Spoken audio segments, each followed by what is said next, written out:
The glass walls made the city look close enough to touch.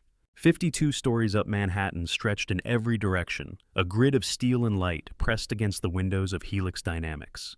Inside the executive boardroom, everything gleamed. Polished oak, Italian stone, a table long enough to seat a small government. At the head of that table stood Alexandra Hale. Her navy suit looked like it had been cut with a laser. Not a hair was out of place. She rested one hand on the sleek black surface of the conference table, the other wrapped around a crystal water glass. "One more time," she said, "from the top, and this time no surprises." The giant screen at the far end of the room flickered alive. A clean white interface unfolded threat maps, live dashboards, numbers ticking in real time. The words, "Helix Sentinel Launch Demo," pulsed at the bottom of the screen. Ethan Cho, Helix's CTO, stood to her right, clutching a tablet. His tie was already loosened. He was too smart to be comfortable.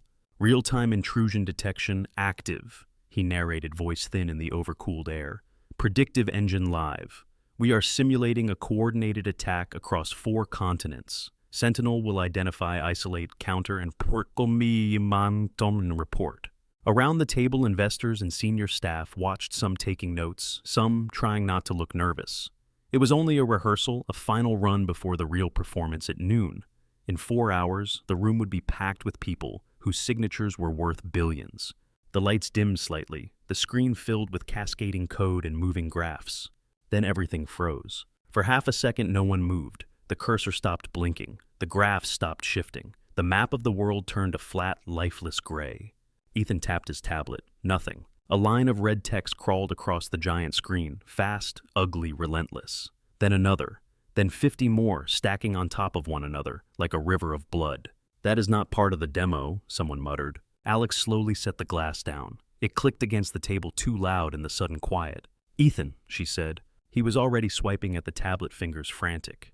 "It is probably a minor glitch. The display link or the sandbox environment. I just need to reconnect to the staging cluster." On screen, the system spat out another error message. "A-Youth token invalid. Cluster unresponsive. Fallback failure." Alex's jaw tightened. A pulse flickered in her neck. She did not raise her voice. She did not need to. "Talk to me." "I am trying to. I just need a second," Ethan said. Sweat had started to bead at his temples. He tapped 3 commands in a row. The screen went entirely black. The room seemed to lean inward. There was no hum from the ceiling speakers now, no soothing background soundtrack. Just the faint whine of the air conditioning and the distant siren of a city that did not care what happened here. "Reboot the demo," one of the investors suggested. He was a man who liked golf metaphors and easy answers. "It is not the demo," Ethan said. "It is the primary cluster. The whole thing just dropped." Several engineers along the wall grabbed their laptops at once, fingers already moving. Cables snaked across the polished floor as they connected, murmuring in low, urgent voices. Alex watched the screen for 3 seconds, then turned her attention back to Ethan. "Our launch is in 4 hours," she said. "We have 43 media outlets confirmed, 12 heads of state on the live stream, and about $14 billion worth of contracts tied to this platform. That is the number you gave me yesterday, correct?" Ethan swallowed. "Projected over 3 years, but yes. And right now," Alex said each word separate, precise, "we have a blank screen." One of the younger engineers, a woman in a black hoodie and white sneakers, looked up from her laptop. "I am not seeing any response from the secondary cluster either. It might be an authentication cascade. It is locking us out of our own system." "Can you fix it?" Alex asked. The engineer hesitated. Her fingers flexed above the keys. "Maybe. We need to identify where the cascade is originating, and the legacy systems backing the current infrastructure are complicated. We never fully replace them." "Give me a number," Alex said. Ethan looked at his engineers. They avoided his eyes. He took a breath. "Best case," he said, 8 hours to trace and stabilize. Another 4 to fully verify and lock it down." The words landed like weights. A senior partner from a defense fund snapped his pen in his hand. "The launch is at noon," he said. "I am aware," Alex said. "Move it," another investor said. "Reschedule." Alex turned her head slowly. "We have delegations in the air right now," she replied. "Security convoys are on their way. Schedules have been cleared at the Pentagon and the White House, so someone can sit in front of that screen and nod when the numbers go up. We are not rescheduling." "Then what do you suggest?" the partner asked. His tone had the soft edge of someone who had never been told no. "I suggest Alex said, that my very expensive engineering team does its job. She stepped away from the head of the table heels, sharp against the stone floor. As she walked the length of the room, the engineers along the walls straightened instinctively as if bracing for impact. We do not have 8 hours, she said. We do not have 4 hours. We have 3. In 3 hours, this room will be full, and somewhere in that crowd will be at least 10 people who would love to see us fail. They will take one photo of that blank screen, and they will send it everywhere. She stopped beside Ethan. Up close, the lines around his eyes looked deeper. So, she said softly enough that he had to lean closer. What is the real number? He looked at his team again, then back at her. 8 hours is the real number, he said. Anything less, and we are gambling with live systems. The silence that followed felt heavy like the air before a storm. Alex picked up the crystal glass again. Then she let it drop. It hit the table's edge, shattered pieces of glass bouncing across the polished surface and onto the floor. Water ran off the table in a thin sheet, splashing onto expensive shoes. Everyone flinched. Nobody moved. So we are gambling, she said. On the far wall near the door, a group of infrastructure staff in navy polos had gathered, called up from the lower floors. They pressed themselves against the wood paneling, trying to be small. In the middle of them stood a man in a dark blue work shirt, sleeves rolled to his forearms, an ID badge clipped to his belt, not his chest. He was taller than the others, broad in the shoulders, with hair that had more gray than black at the temples. His name tag was turned just slightly away from view. He watched the screen, not the shattered glass. No one at the table knew his name. Anyone, Alex said, turning back to the rows of engineers. Anyone at all have an option that is not wait 8 hours and hope? Screens glowed, keys clicked, no one spoke. The man in the dark blue shirt shifted his weight. He took a small breath like someone about to step into cold water. You are looking in the wrong place, he said. His voice was not loud, but it carried. Conversation stopped. Heads turned. Alex paused. Her eyes found the source. A maintenance contractor, infrastructure support, someone who fixed leaky pipes and dead ports if she thought about them at all. I beg your pardon, she said. He did not seem rattled to have every head swivel in his direction. His gaze stayed on the dead screen for a heartbeat longer. Then he stepped forward out from the shadow of the wall. The badge at his belt flipped as he moved. Jack Morales, it read. You are looking for hardware failure, he said. Power, cooling, physical damage. He glanced at the nearest engineer's laptop, scanning the mess of logs. You are not going to find it. Liam Parker, one of Ethan's brightest hires, let out a short, disbelieving laugh. And you know this because what exactly the thermostat in the server room feels fine. Jack did not look at him. His eyes were on Alex now, steady and dark. I know it, he said, because I have seen this pattern before. Alex considered him. He stood with the easy balance of someone who was used to tight spaces and heavy equipment. There was a small scar along his left wrist, a thin white line. And what pattern is that, Mr. She glanced at his badge. Morales. A cascading authentication lockout, he said. Your legacy auth system is in a loop. It is treating your own credentials as hostile. Looks like a flood, smells like an attack, but it is coming from inside your oldest code. Ethan shook his head. We checked authentication first. It is not that. You checked primary oath? Jack said, finally flicking his gaze toward Ethan. The shiny part, the visible part. The problem is below that, in the layer you kept, because it would be too disruptive to rebuild. The engineer in the black hoodie frowned, eyes on her screen. If the legacy handshake is poisoned, then every attempt to override, Jack finished for her, just feeds it. He turned back to Alex. I can bypass it, he said. Not pretty, not permanent, but enough to get your demo online. Alex let a quiet beat stretch. You are a contractor, she said. You are not authorized to touch production. He shrugged one shoulder. So authorize me. Liam snorted. With respect, Alexandra, this is insane. He swaps out switches. He is not certified on Sentinel. You cannot seriously be considering this. Alex began to walk toward Jack. The others seemed to fall away as she crossed the room. Up close, he smelled faintly of machine oil and coffee. His work shirt was faded at the seams. He did not lower his gaze. Tell me exactly what you need, she said. Root access to the basement cluster, he replied. Someone to open every door I ask for, and to not argue when I tell them to stay out of my way. How long? She asked. He weighed the question, looking at the frozen screen, then toward the ceiling where the server floor sat somewhere above their heads. 90 minutes, he said. Maybe less. Liam made a strangled sound. This is ridiculous. Alex did not look away from Jack. If you are wrong, she said, and you break something we cannot unbreak, I lose everything I am standing on. Jack's jaw shifted. For the first time, something like impatience flashed across his face. You already told me you were going to lose it in 8 hours, he said. I am just offering you a smaller number. There was a tiny flicker at the corner of Ethan's mouth, quickly smothered. Alex folded her arms as if considering a buyout offer. 90 minutes, she repeated. If you pull this off, I will double your hourly rate for a year. Jack's expression did not change. I am not doing this for a raise, he said. Then why are you here? Alex asked. He checked his watch. It was an old scratched thing, not the sleek smart bands on everyone else's wrists. Because if I walk out now and watch the news at noon, he said, I will know I could have stopped this and chose not to. He let the words hang between them for a second. And, he added almost as an afterthought, because my daughter has a coding fair in Queens at 6. I have to be in the front row by then. That is the only deadline I actually care about. The room made a small sound at that, a collective exhale. Some of the investors looked offended, as if he had insulted them personally. Alex studied him. No bonus, she said slowly. No promotion. If this fails, if you make things worse, your contract is terminated on the spot. I figured, Jack said. If it works, she went on, you get your 90 minutes and your drive to Queens. That is it. That is enough, he said. For a moment, neither of them moved. Then Alex stepped back. Ethan, she said, give him what he wants. Full access, escorted, documented. I want a log of every command he runs. Ethan hesitated, then nodded to the engineer in the hoodie. Go with him. Do exactly what he says. Jack turned toward the door without another word. As he reached it, Alex spoke again. Mr. Morales? He looked back. If you are lying to me, she said quietly, if this is some kind of stunt, I will make sure you never work with a computer system again. He held her gaze. If I am lying, he said, you will not have a company for me to break into. He pushed the door open and stepped into the bright corridor.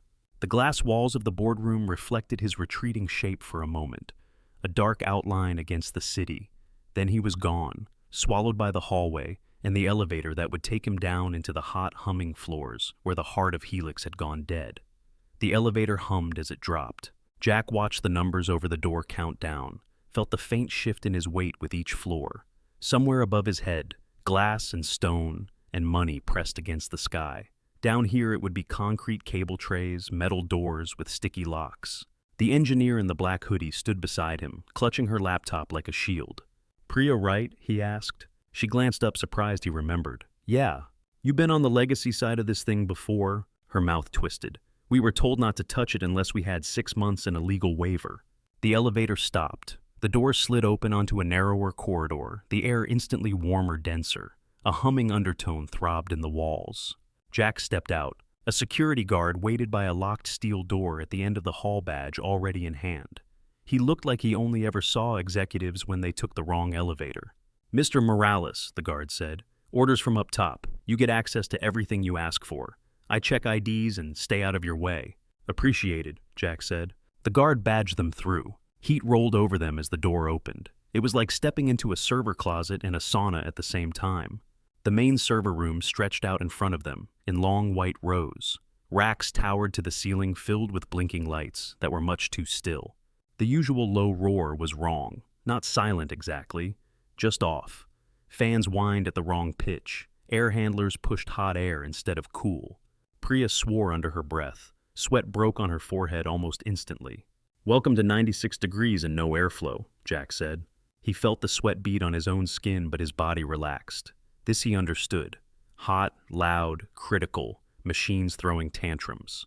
Palm vein scanner, the guard reminded him, nodding to a small glowing pad bolted near the door. New policy. No one gets root access without biometric verification. Jack held up his calloused hand. You want my DNA on file? The guard shrugged. Your boss already said yes. Jack paused, then set his palm on the glass. It pulsed green. Root credentials linked, Priya said, watching her laptop. You are live in production. Then let us not make any typos, Jack replied. He walked down the nearest aisle, fingertips brushing the metal doors of the racks as he passed. Each unit hummed differently. Some held a faint vibration, some almost none. He stopped halfway down, tilted his head, and closed his eyes for a second. You hear that? He asked. Priya listened. I hear noise. Exactly, he said. If everything were fine, I would hear rhythm. He dropped to one knee in front of a cluster marked Legacy A Youth 2 and opened the front door. Warm air rushed out, stirring the sweat on his skin. On the inside of the metal door, someone had taped an outdated laminated diagram. The lines on it did not match the labels on the cables anymore. Jack grunted. Of course. He pulled a marker from his shirt pocket and started drawing directly on the metal. Boxes, arrows, loops. He talked as his hand moved, mostly for Priya's benefit. Legacy handshake feeds into a compatibility layer here. That layer hands off to primary auth here. If the handshake chokes everything above, it freaks out. Priya watched his hand, then her screen log streaming by. We thought that thing was dormant, she said. We leave it there for the 3 old clients who refuse to update.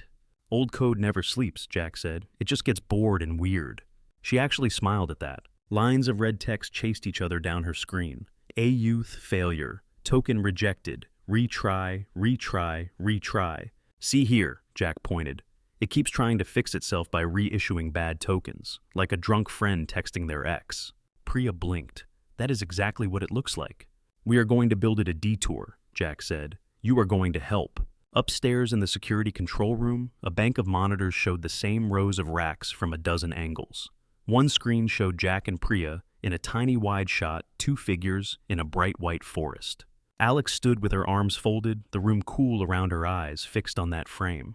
Who is he again? She asked. The security chief tapped a tablet. Contractor from Nexus Facilities Group, hired 6 months ago, before that 12 years in the Air Force. Cyber operations, classified deployments, honorably discharged. Honorable discharge does not pay rent in Manhattan, Ethan muttered beside her. There is more, the security chief continued. He lives in Astoria, single father, 9-year-old daughter. The file flagged an early termination of service. He cited family necessity. Alex felt something shift, a thin crack along an old line in her chest. Pull his service summary, she said. Most of it is redacted, the chief said. But he has commendations, meritorious service, a few things I am not sure we are supposed to have on record. On the screen, Jack had found an empty section of wall. A sheet of smoked glass covered the concrete. He uncapped the marker again and started to draw. From the camera's angle, it looked like graffiti. Knots and loops, boxes nested in boxes, arrows leaping from one cluster to another. He drew fast, like someone writing a language he had not spoken out loud in years but had never forgotten. Ethan leaned closer. He is mapping our entire auth stack from memory. Is that possible? Alex asked. It should not be, Ethan said. But his voice held something almost like respect. Downstairs, Jack was kneeling again. He pulled a bundle of cables from the back of a switch, set them aside carefully, then patched in a temporary line from the legacy cluster to a dormant bay in the middle of the row. What are you doing? Priya asked. Giving your ghost code a quiet room to scream in, Jack said. We trick it into thinking it is still talking to the world while we route the real traffic around it. That is not in any manual, she said. Manuals did not spend 6 weeks in a shipping container in Kandahar while some kid in a basement tried to melt your network, he replied. As he spoke, a different older memory flickered in his head. The container in Kandahar had smelled of dust and hot plastic. The generator outside had coughed for 12 days without stopping. On the 3rd night, a mortar landed close enough to shake the metal walls. The screens flickered, spent 3 seconds on the edge of the blackout. In those 3 seconds, Jack had reached for a cable without thinking and pulled it. The blast took out the backup genset, not the live one. He had not slept properly for the next month. He pushed the memory away and focused on the cables in front of him. How much time? He asked. Priya checked her watch. You started 32 minutes ago. Jack exhaled. All right. On a smaller monitor at the end of the row, a simple status display flickered. Clusters were marked in red, yellow, green. At the moment, most of the row glowed angry red. He rooted into the primary auth server, fingers moving with muscle memory across the keyboard Priya had set up on a rolling cart. Redirecting traffic here, he murmured. Sandboxing the legacy calls. Spoofing success response, but only long enough to get past the handshake. If this goes wrong, Priya said softly, we could lock ourselves out permanently. It will not, Jack said.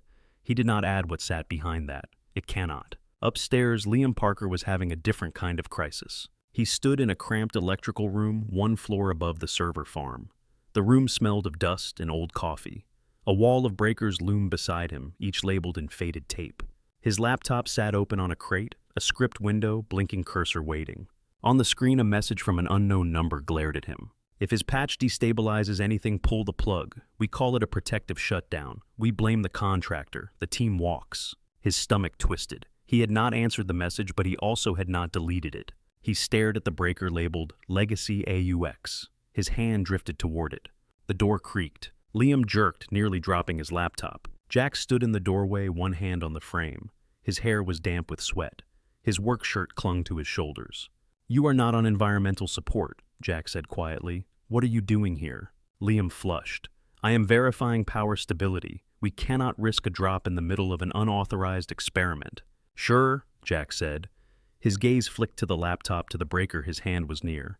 "And I am Santa Claus." Liam bristled. "You are putting my entire team at risk. If you fail, we get blamed for letting you touch our systems. If you succeed, we look incompetent. You put me in a no-win situation."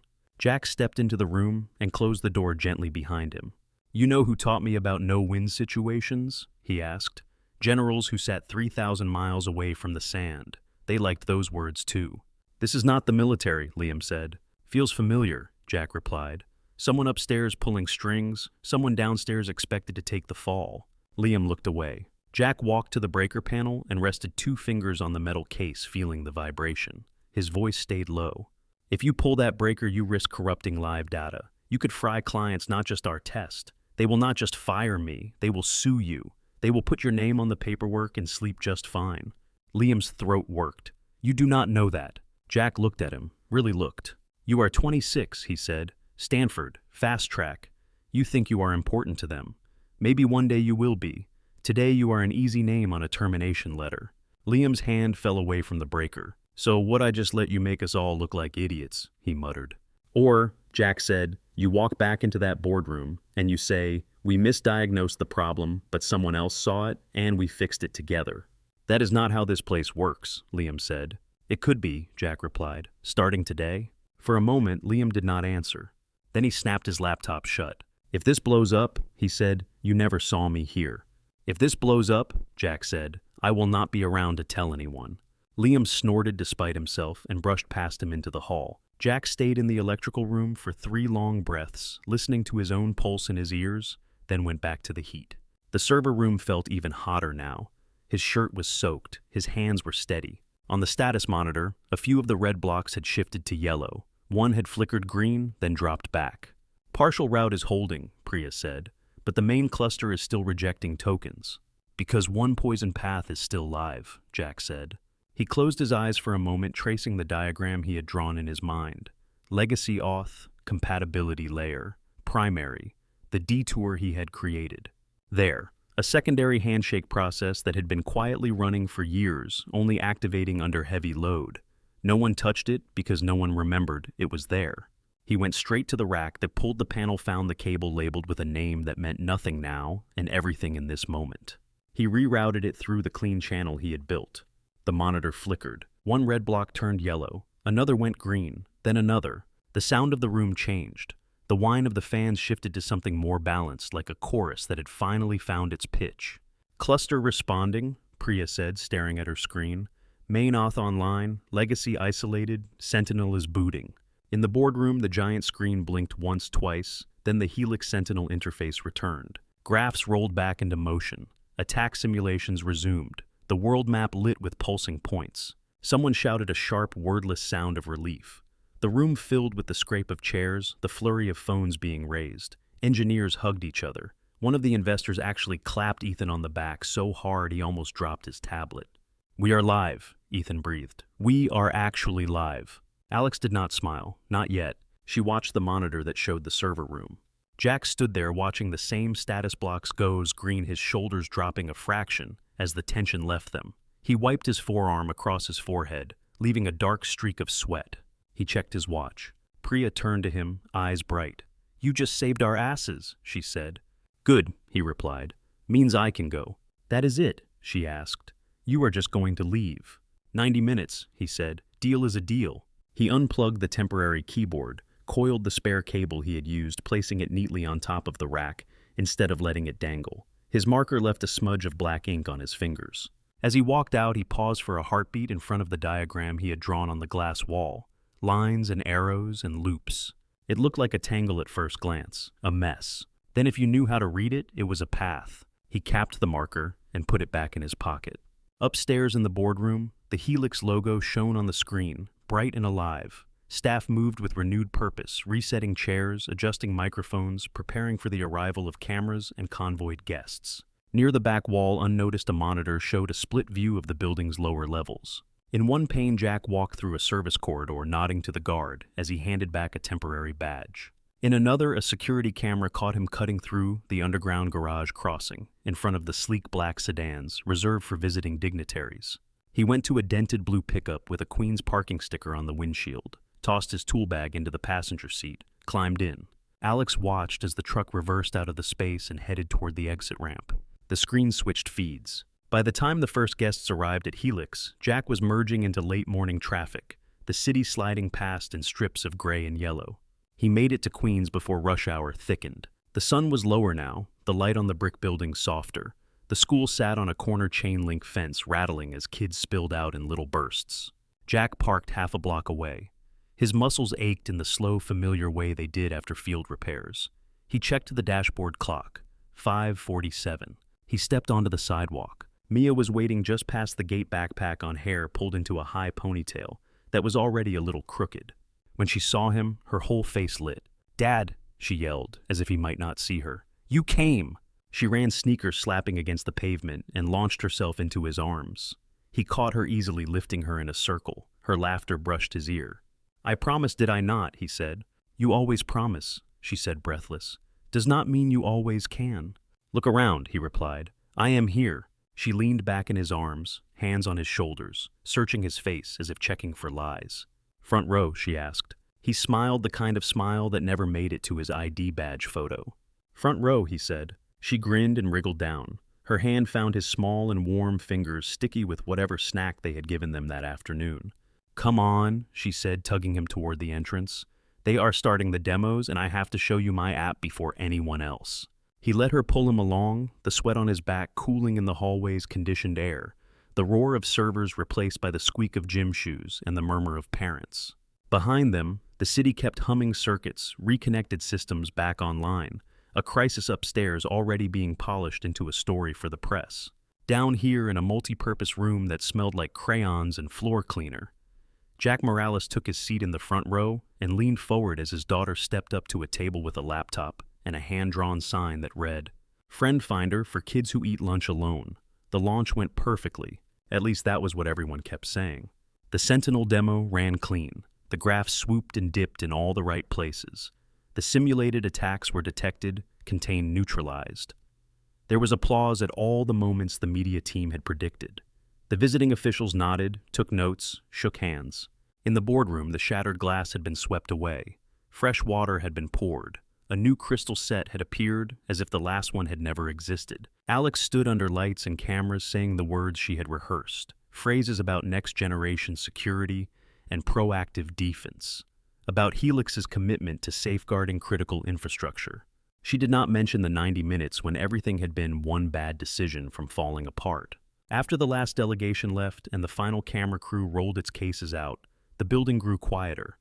The staff who had stayed late drifted home. The night cleaning crew arrived, wheeling carts of supplies, moving efficiently through the marble foyer. By the time Alex stepped into the private elevator that led to her penthouse, the world of Helix Dynamics was humming along like nothing had ever been wrong. The elevator doors opened onto silence. Her apartment was a spread of glass and stone looking out over Central Park. Floor-to-ceiling windows turned the city into wallpaper. The furniture was modern, minimal. Nothing on the tables that did not belong there. She set her bag on the kitchen island, kicked off her heels without thinking, and crossed the cool floor in bare feet.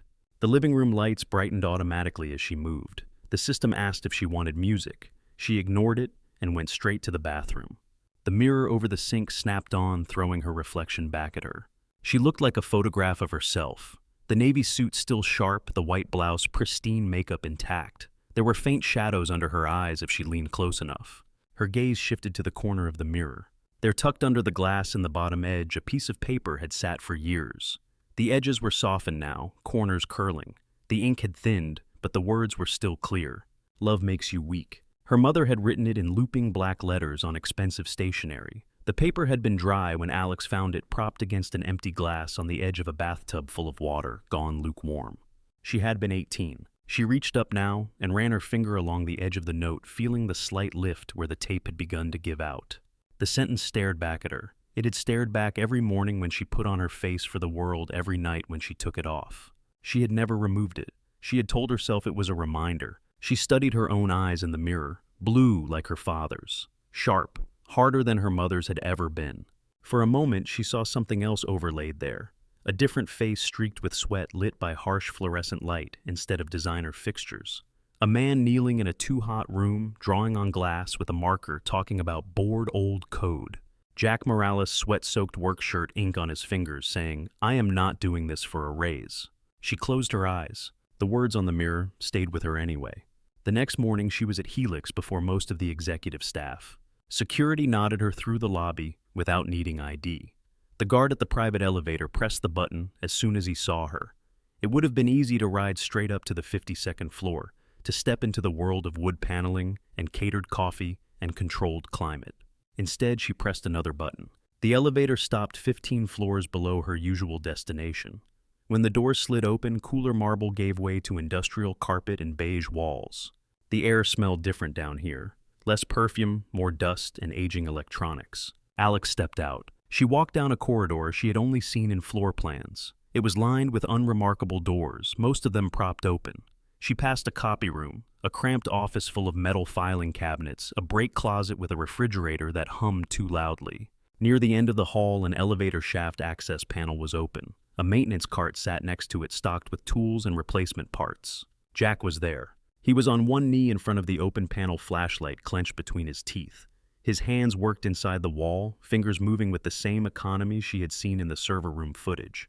Next to him, a kid barely out of college hovered, holding a meter and looking lost. "You hear that?" Jack asked around the flashlight. The kid frowned. "I hear humming." "Listen again," Jack said. He took the flashlight out of his mouth and pointed it toward the guts of the panel. "You are listening for the wobble. Slight change in pitch every few seconds. That is a misaligned roller, not a motor dying. If you just crank up the power and ignore it, you will burn the whole assembly out in 6 months. The kid leaned in, eyes wide. "I thought we'd just look at the diagnostics." "The diagnostics are written by people who want to sell you new motors," Jack replied. "You trust your ears first." Alex stopped a few steps away out of their direct line of sight. The fluorescent light overhead buzzed faintly. Someone pushed a cart past an intersection nearby, wheels squeaking. The kid glanced at Jack. "How do you know all that?" Jack shrugged. "Because I have watched a 40-year-old elevator fail with 12 soldiers in it and no backup power. You do not forget that sound." The kid looked like he wanted to ask more, but Jack had already turned back to his work. Alex realized she was standing in the middle of the hallway, just watching, and forced herself to move. She walked past them, heels quieter on the worn carpet than they were on stone. As she passed, Jack glanced up. Their eyes met briefly. He recognized her. No flicker of surprise, just a nod like acknowledgement between two colleagues. "Morning," he said. "Morning," she replied, not breaking stride. She turned the corner and exhaled. Her palms had gone damp on the handle of her portfolio. In the security control room later, she stood in front of the wall of monitors again. One feed showed the lobby all glass and motion. Another, the loading dock. Another, the server room quieter now, but still pulsing with colored lights. Ethan joined her, coffee in hand. He looked like he had not slept much and did not know whether to feel proud or humiliated. "Sentinel is holding steady," he said. "No anomalies since last night. The patch he built is ugly as sin, but it is stable."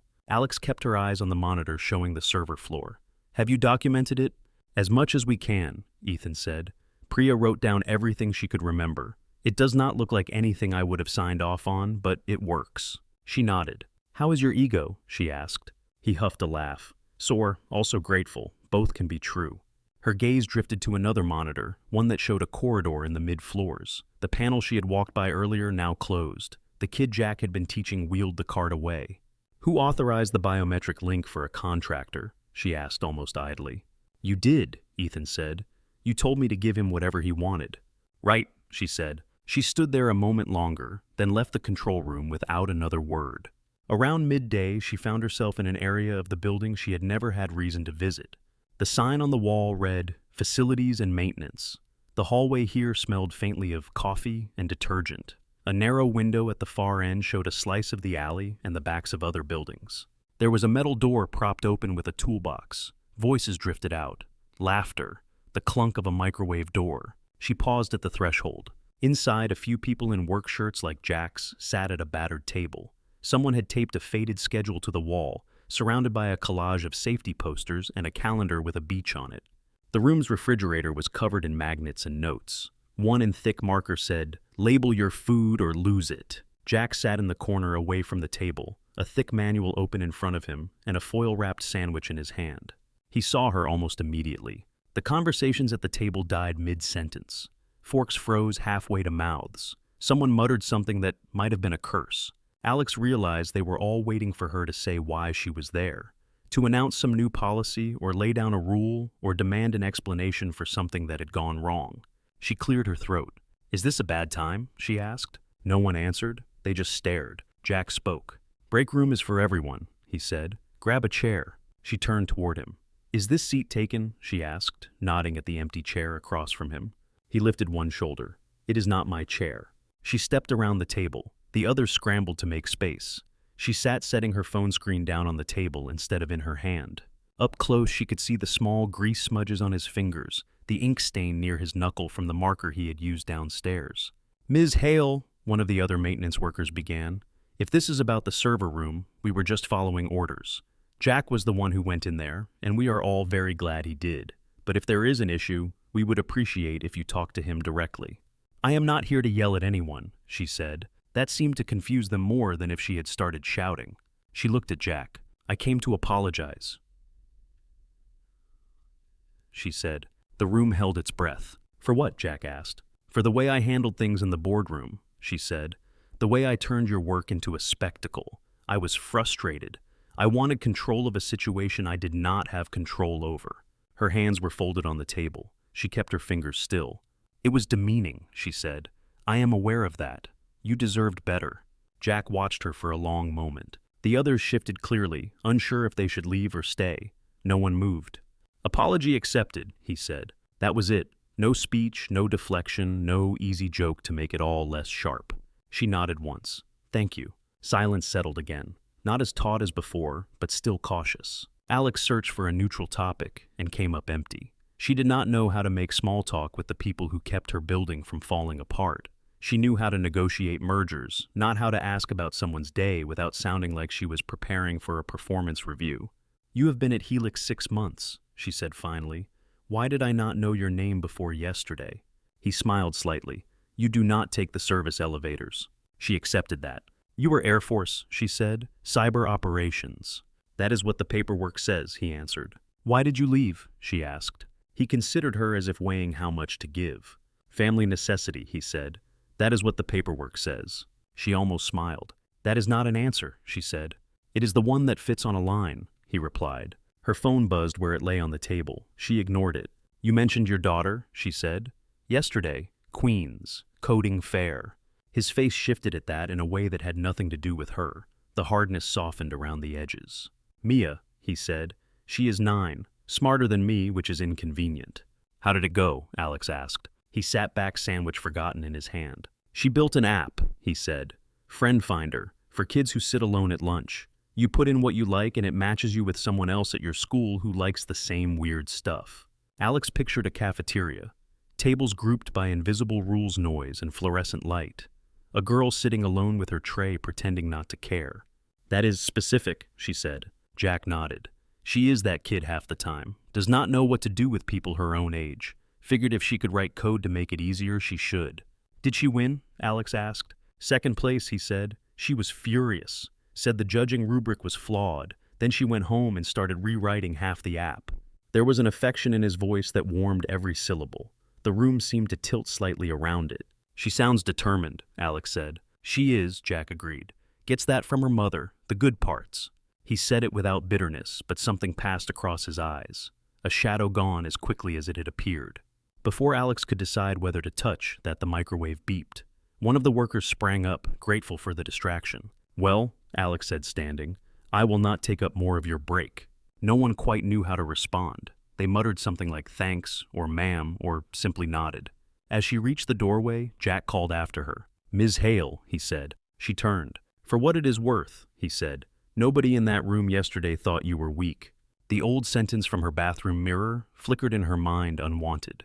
She met his gaze. His expression was open, not flattering, not deferential. You were surviving, he added. There is a difference. She held his eyes another second. Then she nodded once and walked out, the words following her down the hall, settling somewhere she could not quite name. The week did not slow down for anyone.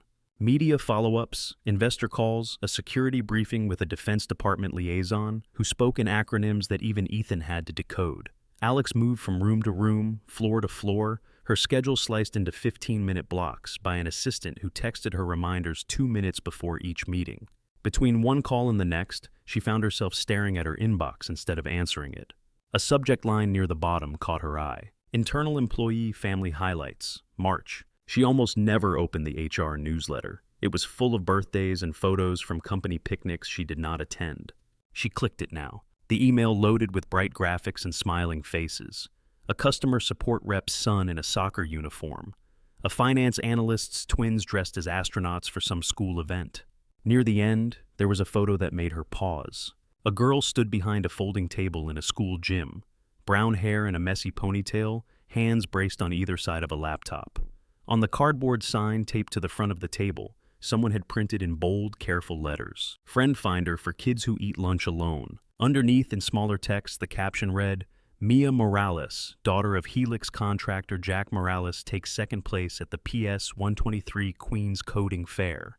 Alex stared at the line of kids behind her in the picture, some clustered together. One stood a little apart, clutching a backpack strap. Her eyes slid back to the sign. Her mouse hovered over the delete icon. She did not click it. Her phone buzzed with a calendar alert. She closed the email and went to her next meeting. 2 days later, she stepped into an elevator on the 20th floor and nearly backed out again when she saw who was inside. Jack stood at the back, one hand on the rail, a toolbox on the floor by his feet. He wore the same dark blue work shirt, sleeves rolled, collar open. A rolled-up set of building schematics was tucked under his arm. "Ms. Hale," he said. "Alex," she replied before she could think better of it. An operations manager in a too-tight suit squeezed in behind her, mashing himself into the corner and pretending not to listen. She pressed the button for the executive floors. The doors slid shut. The elevator began to rise. "You fixed the elevator you were working on?" she asked. "Temporary patch," he said.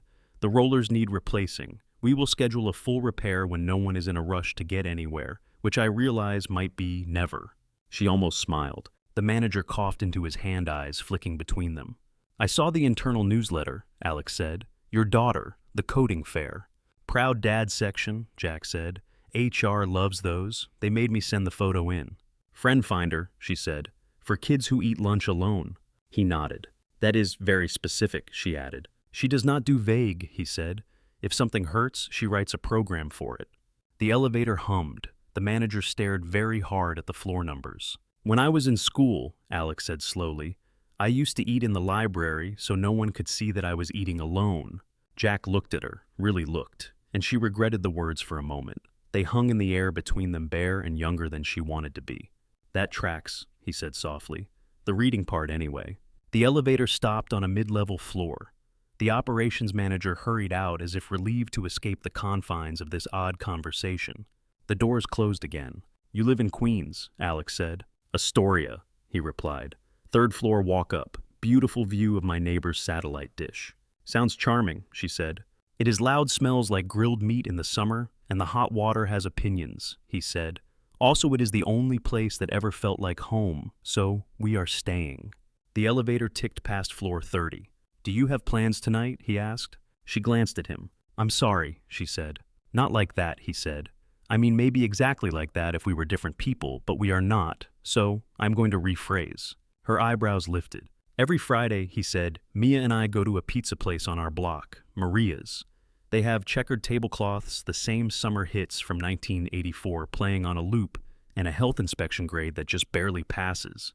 She says it is the best part of her week." He shifted the schematics under his arm. "She has been asking a lot of questions about my job since the fair," he continued. "About Helix, about the robot boss I have." "Excuse me?" Alex said. "Her words, not mine," he said.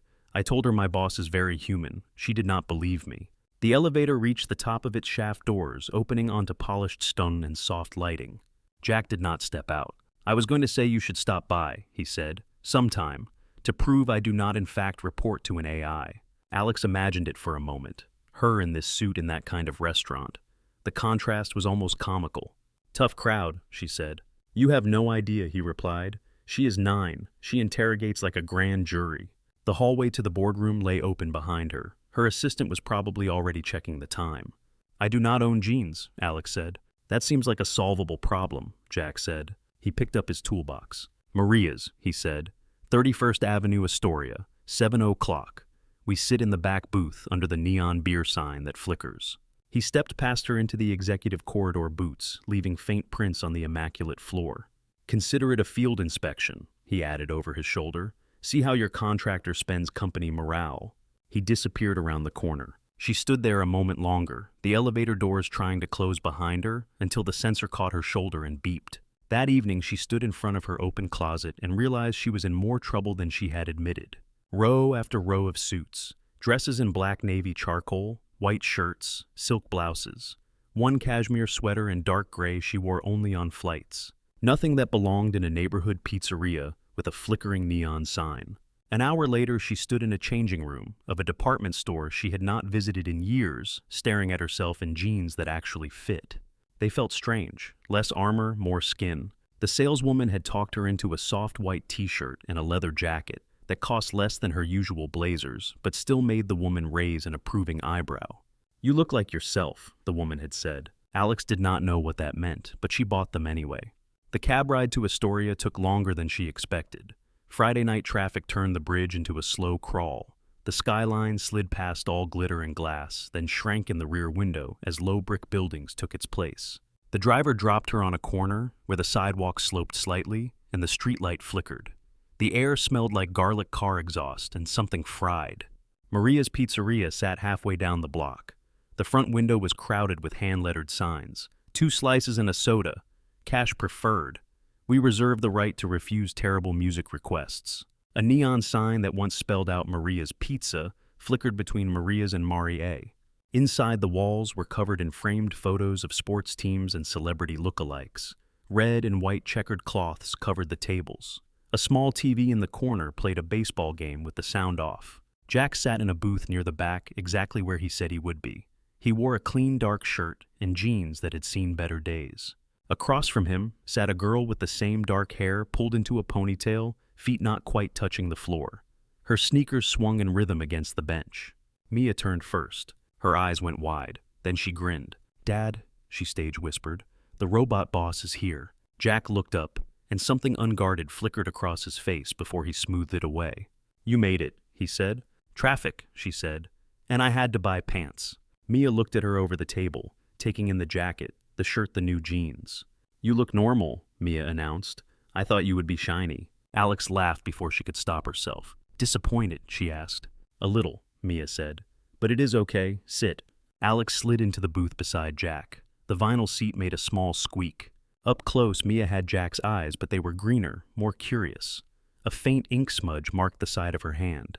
"So," Mia said, folding her arms on the table, "you run Helix." "I lead Helix," Alex said. "I would not say I run it." "My dad says you throw very expensive things when people are stupid," Mia said. Jack closed his eyes briefly. "I said you get frustrated when people ignore reality. The glass throwing was an outlier." "You threw a glass?" Mia asked Alex, impressed. "Cool." Alex shook her head. "Not my finest moment." Maria herself arrived at the table with 3 paper menus and a smile that crinkled the corners of her eyes. "New face," she said, eyeing Alex. "We had a bet if you were real." "You had a bet," Jack said. "Stefano owes me $10, Maria said. "I said eventually this one would bring someone important in. What can I get you to drink?" Alex scanned the menu, which was mostly variations of the same 5 ingredients. "Water is fine," she said. "Tap or bottle?" Maria asked. "Tap," Alex said. Maria raised an approving eyebrow and walked away. Mia leaned forward. "She likes you," she whispered. "You can tell from a water order?" Alex asked. "She can," Jack said. "Maria has stronger opinions than most committees I have met."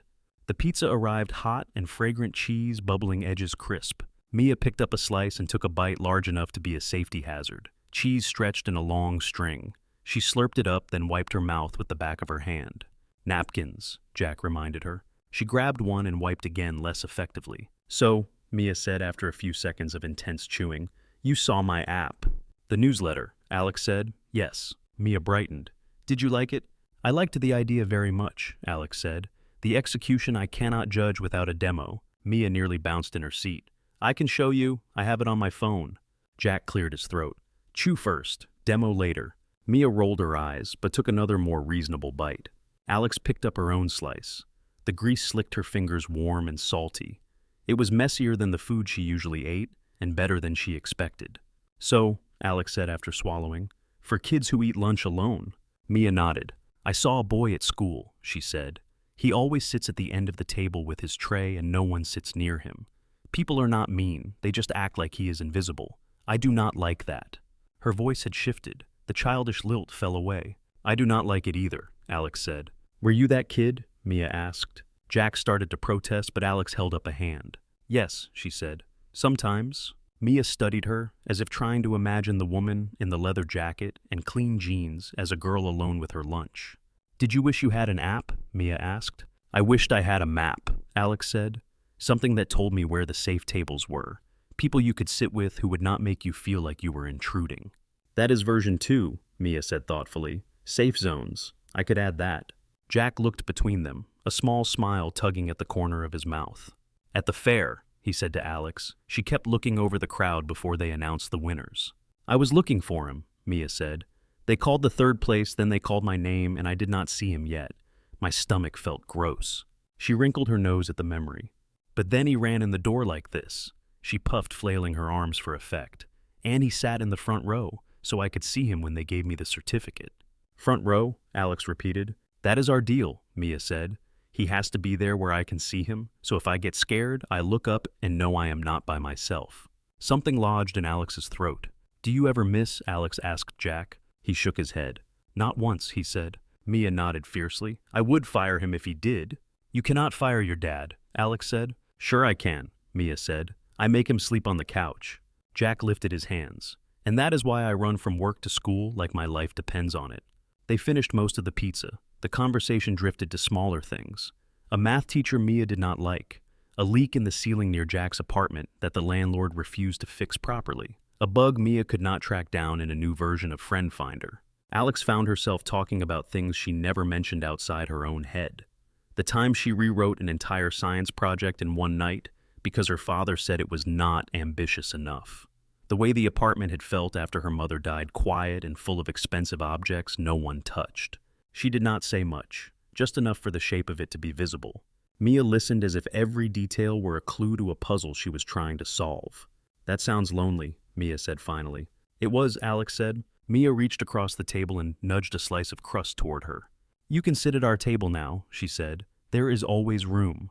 The words hit harder than they should have, simple and childish and completely sincere. Outside, the streetlights had come on. The baseball game on the TV ended. Maria walked by, dropping the check on the table with a wink. I got this one, Alex said, reaching for her wallet. Jack shook his head. We invited you. We are not a client. We are just people eating pizza. She paused. At least let me tip properly, she said. Knock yourself out, he replied. They walked out together into the cooler air. The city here was smaller, closer. Someone played music from an open window above.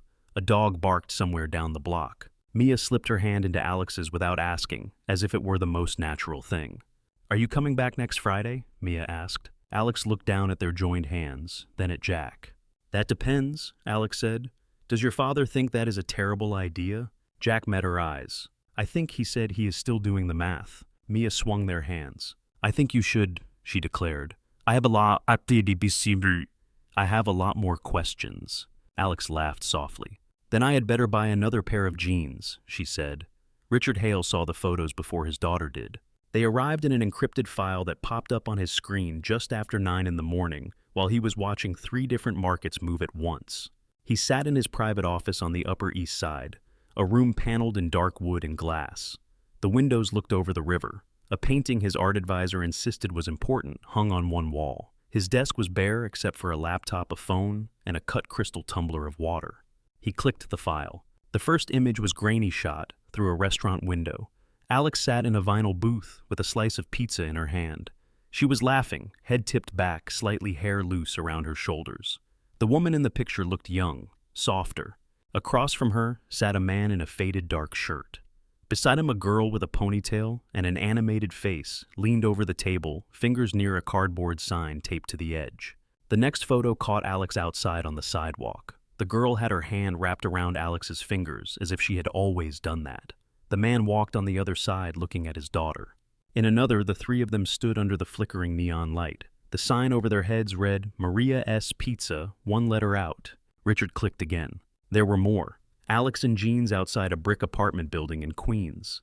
Alex laughing at something the man had said as they crossed a street. Alex waiting at a corner while the girl pointed at something in a shop window. The private investigator had included a brief report, names, addresses, times. Richard scrolled the lines of text, throwing a faint blue light up on his face. Jack Morales, 38, contracted infrastructure support for Helix Dynamics, former Air Force, divorced, lives in a 2-bedroom in Astoria, income listed, child support paid from a woman who had signed away custody and moved west. 9-year-old daughter Mia, student at PS 123, takes the city bus home on Wednesdays when her father works late. He read it twice. Then he closed the file and picked up his phone. Get me a car, he said to his assistant. We are going to Midtown. The headquarters of Helix Dynamics looked different from this angle. Richard had stood in the lobby before, but always as the invisible majority owner, the man behind the holding company, not as a visitor. Today he walked through the glass doors like anyone else past the sweeping staircase and the sculpture that supposedly represented data. Security did not ask for his ID, they knew his face. He did not wait for an escort. He stepped into the private elevator as if he still held the key. On the 52nd floor, Alex was in a meeting with Ethan and 3 regional leads discussing a rollout schedule. Numbers glowed on the wall screen, the conference table covered in tablets. Her assistant slipped in pale. Ms. Hale, she said quietly, your father is here. Alex's throat closed for a second. It was a reflex like flinching when a light went out. Send him to my office, she said. Tell him I will be there in 5 minutes. Her assistant nodded and vanished. Ethan looked at her. We can reschedule this. No, Alex said. We finish. She wrapped up the call in exactly 4 minutes, handed off the last decision, and walked out of the room without checking whether anyone followed her with their eyes.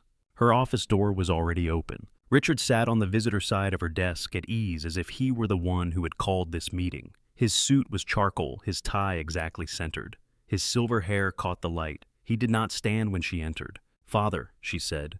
Alexandra, he replied. Busy morning. Launch follow-up, she said. You watched the coverage. I did, he said. You performed well. It landed more like an assessment than praise. She walked behind her desk and sat careful to keep her shoulders relaxed. To what do I owe the visit, she asked.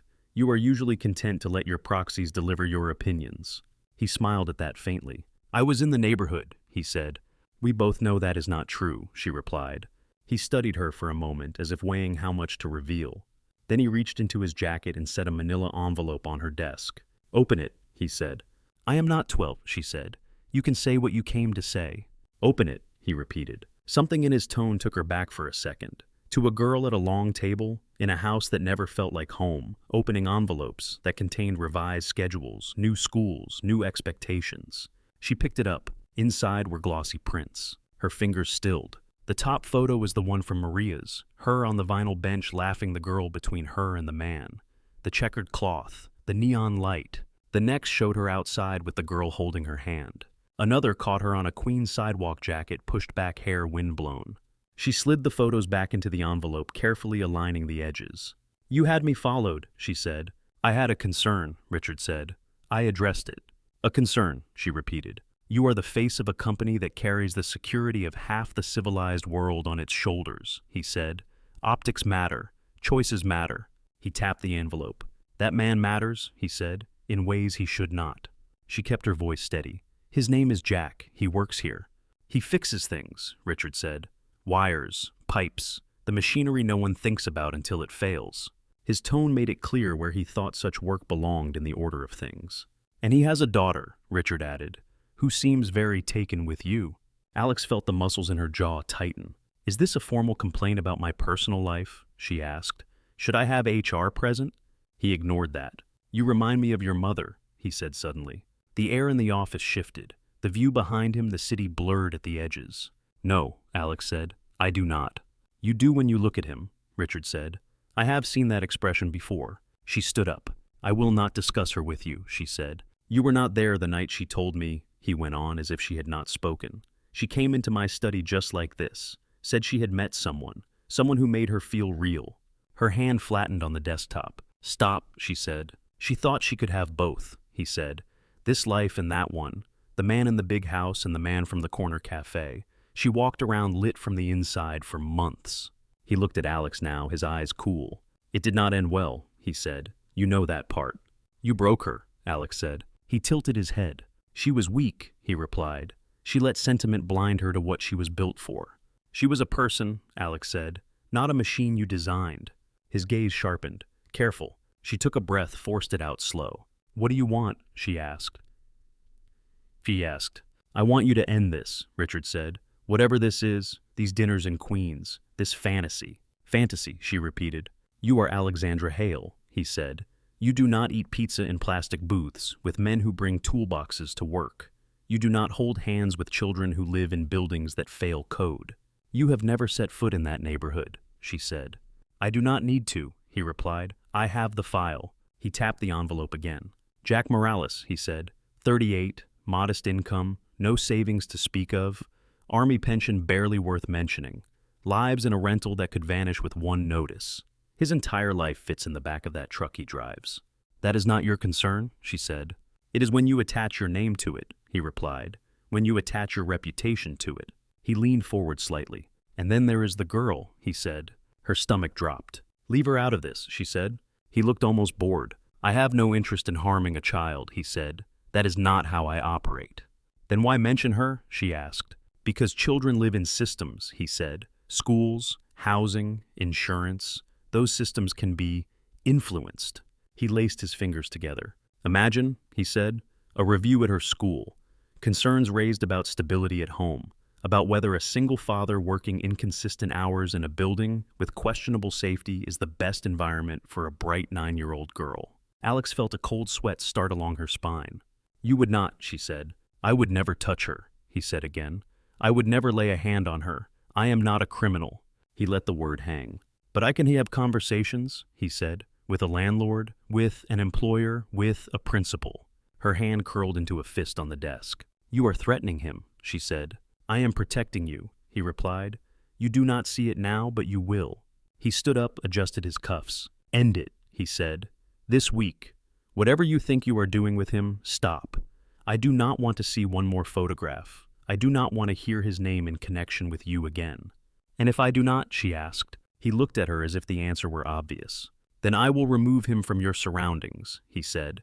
"One way or another. He will not be able to work in this city again. He will not find another apartment. He will not be able to keep that child in the school she likes so much." He started toward the door. "You cannot control everything," she said. He paused, hand on the handle. "Of course I can," he said. "That is what it means to win." The door closed behind him with a quiet click. The office felt suddenly too bright. The city outside looked washed out, all glare and no depth. Alex stood very still for a long time. Her heart pounded. The envelope sat on the desk like a weight. She picked it up and threw it into the trash. Then she reached down and took it back out. At 9 that night, she sat in her car across the street from a brick building in Astoria. The air through the half-open window smelled like takeout and laundry detergent. Someone on the second floor watched a game show with the volume up. A couple argued quietly on the sidewalk about a lost house key. A third-floor window was lit. A shape moved past it now and then. Once she saw Mia's shadow cross the curtain, arms raised as if to imitate something large. Alex had driven directly from Helix, not bothering to change. Her suit jacket lay folded on the passenger seat. Her blouse was rolled up at the sleeves. She checked her phone. No new messages. A text she had typed to Jack earlier sat in the box unsent.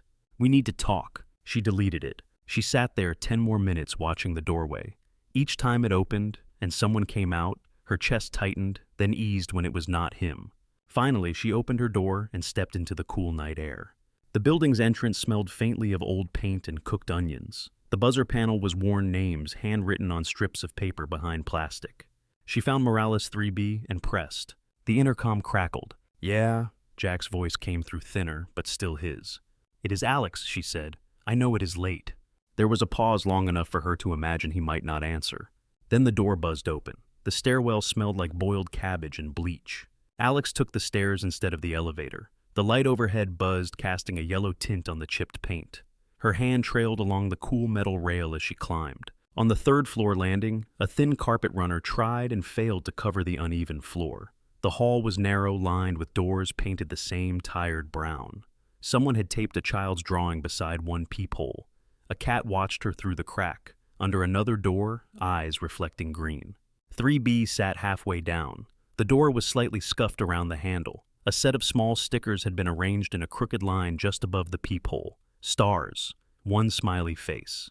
The lock clicked. The door opened a few inches. Jack stood there. He had changed into a t-shirt and old jeans. Bare feet. The apartment light behind him threw his face into a softer relief, but his eyes were sharp. "What happened?" he asked. His voice did not sound surprised. It sounded like he already knew this could only be bad. "Can we talk inside?" she asked. He glanced over his shoulder. Alex caught a glimpse of the living room. A small couch. A coffee table covered in Legos and wires. A cartoon playing low on the television. The bright corner of a poster that looked hand-drawn. "Mia is awake," he said. "Homework then cartoons." She swallowed. "Then the hall," she said. "Please." He stepped out, pulling the door shut behind him until the latch caught. They were left alone in the dim corridor, close enough that she could see the pale line of an old scar along his forearm. He waited. She had rehearsed on the drive over. The words scattered anyway. "My father came to see me," she said. His jaw twitched once. "At Helix." She nodded. "He brought photos. A report. He knows about Maria's, about here, about you, about Mia." Jack's hand closed on the doorknob, knuckles whitening. "What did he say?" he asked. She searched his face. The easy calm she was used to seeing there had gone.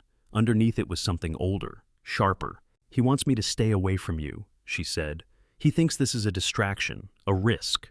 "That sounds like a him problem," Jack said. "He does not see it that way," she said. "He sees it as leverage." The words sat between them, ugly and familiar. "He made threats," she said. Jack's shoulders went tight. "Against me, against your livelihood," she said. "He knows you are a contractor. He knows how quickly those contracts can vanish, how quickly landlords change their minds, how hard it is to find another place in this city." Jack's mouth curved in a humorless line. "I have lost jobs before." "He mentioned Mia," Alex said. His focus sharpened like a lens. What he asked. "He knows her school," she said quietly. "He knows she takes the bus home alone on Wednesdays. He talked about reviews, about questions of stability. He did not say her name, but he did not need to." Jack stepped back as if something had hit him. For a moment the hallway felt too small. "Say that again," he said. He implied, she said, choosing each word, that if I did not end whatever this is, he would make life difficult for you. Work, housing, and he would have people talk to the school. She saw the change come over him. The easy slouch straightened. The softness of home clothes did not matter. His posture shifted into something she recognized from the service photos she had seen on a screen in the security room. Loaded potential coiled tight. "He threatened my kid," Jack said. It was not a question now. Alex shook her head once. He would say he did not, that he was just describing possibilities. "He threatened my kid," Jack repeated, as if clarifying it to himself. His voice had flattened, pulled of air. "Jack," she said, "I am so sorry. This is my fault." He lifted a hand, a small cutting motion. "Do not," he said. "Do not apologize for something you did not do. Being with me brought him to your door," she said. "That is on me." He leaned back against the wall, eyes on the stained ceiling, as if reading something written there. "I knew," he said slowly, "from the first moment that you and I stood in the same room that this was trouble." He looked at her again. "Not the good kind," he said, "the kind with lawyers." She swallowed a bitter sound that might have been a laugh. "You are not wrong," she said. "If he can ruin a regulator's career over a lost golf game," Jack said, "he can take out a contractor in Queens without blinking." He rubbed a hand over his face, palm rasping against day-old stubble. "I can handle losing a job," he went on. "I can handle losing an apartment. Been pretty good at starting from zero." He dropped his hand.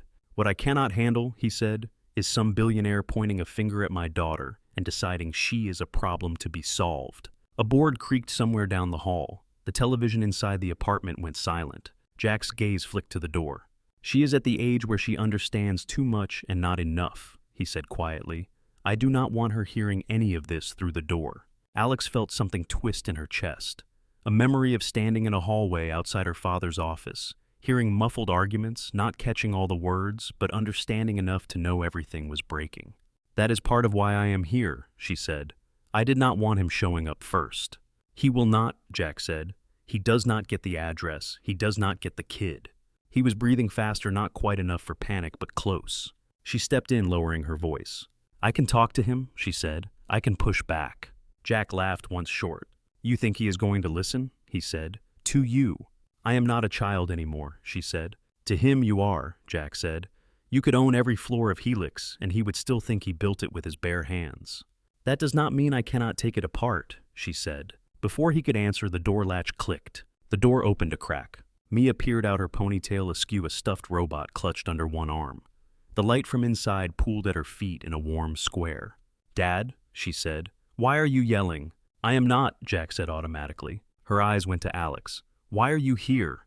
Her voice was more curious than accusing, but there was a tightness around her mouth that Alex had not seen at the pizza table. We were just talking, Alex said. I did not mean to interrupt your night.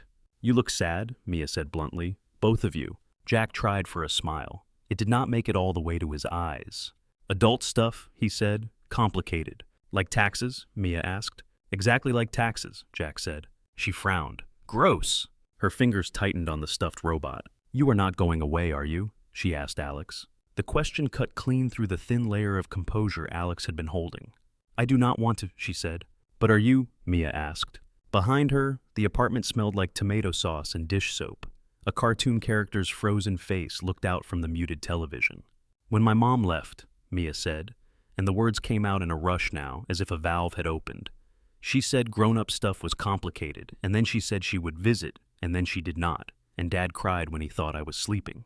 Mia, Jack said softly.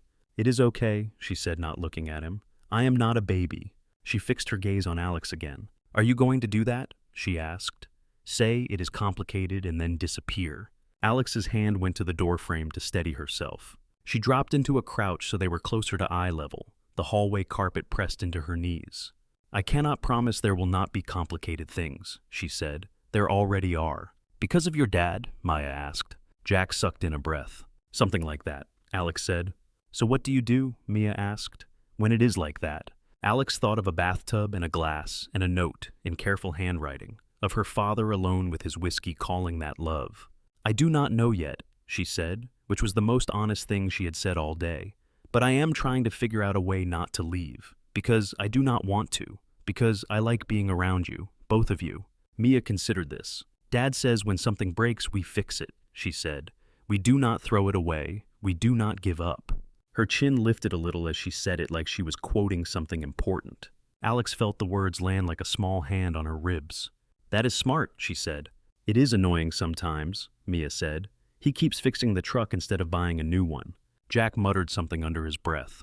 But he is mostly right, Mia added. She reached out suddenly and wrapped her free arm around Alex's neck. The stuffed robot squeaked between them. Please do not go away, she whispered into Alex's shoulder. I do not want to lose another person. Alex held her eyes burning. I do not want to go, she said again into Mia's hair. I am trying to make sure I do not have to. Mia nodded against her, then pulled back. Okay, she said. I am going to finish my show now. You two do the complicated parts. She stepped back into the apartment. Dad, she added, pointing a finger at him, no yelling.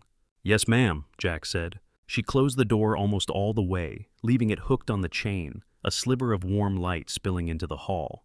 Alex stood slowly. Her knees ached. She is going to listen at the door, Alex said. Of course she is, Jack said. She is my kid. They stood in the dim corridor, the hum of the building filling the spaces between their breaths. I do smile more when you are around, Jack said, suddenly eyes still on the door. She turned her head. I noticed, she said.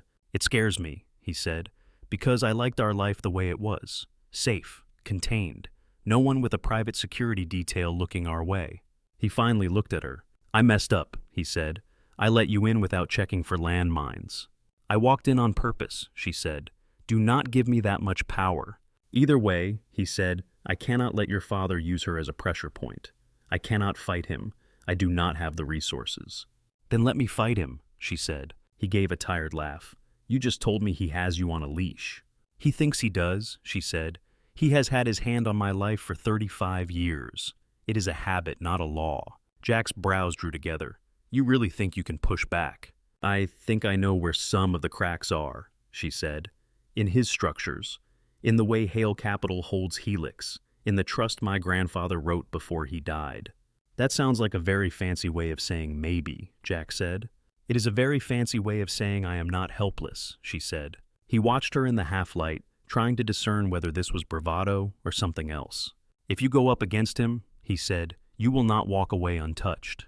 I have not walked away untouched from anything he has done yet, she said. At least this way I would be choosing where the hits land. She stepped closer until there was only a narrow space between them.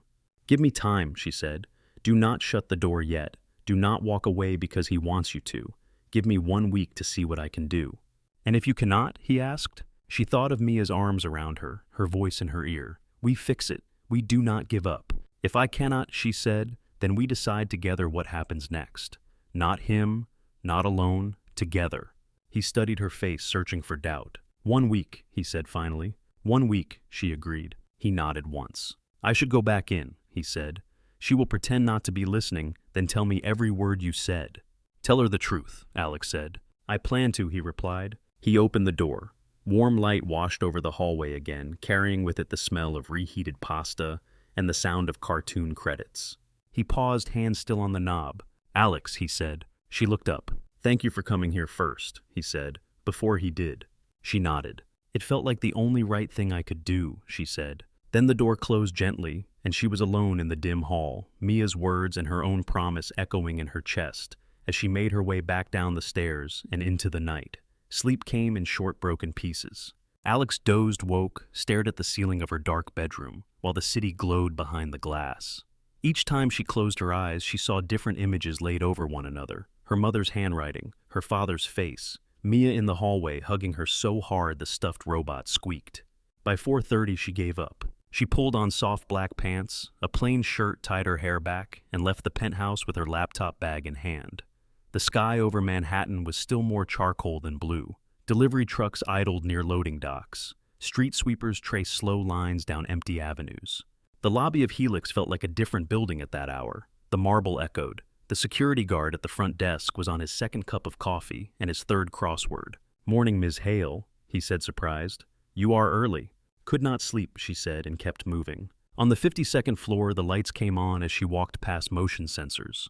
The glass walls of her office reflected her as a pale shape in a dark room. She did not sit at her desk. Instead, she went to the cabinet where the corporate archives lived. Not the digital ones. The physical binders and folders that lawyers still like to produce for signatures and ceremony. She keyed in a code. The lock released with a soft click. Inside, rows of neatly labeled binders stood in order. Helix board minutes, Hale Capital agreements, trust documents. She slid one heavy binder out. Hale Family Trust. Placed it on the table, opened it. Her grandfather's name stared up at her from the first page. The language was dense paragraphs of legal phrases that folded in on themselves. She turned pages, quickly scanning for the sections she needed. Beneficial owner, she murmured. Voting rights, transfer triggers. Her finger tracked down a column of clauses until it stopped. Upon the 35th birthday of the eldest living Hale heir, full voting control of all trust, held corporate shares shall transfer to said heir, subject to standard fiduciary responsibilities. She read the sentence twice. She turned her wrist, checking her watch. The simple motion made her remember the date without effort. She had turned 35 8 months earlier. Her father had given her a watch with a sarcastic note about time well used. He had not mentioned this. She flipped to the back of the binder. There in tidy copies lay forms stamped and filed. Transfer acknowledgments, all dated, all processed. Signatures from lawyers, not hers. Her name appeared in the text. Alexandra Hale, beneficial owner. It sat on the page like a quiet bomb. Legally, she controlled the trust stake. Legally, she controlled the majority of Helix. Her hand tightened on the edge of the binder.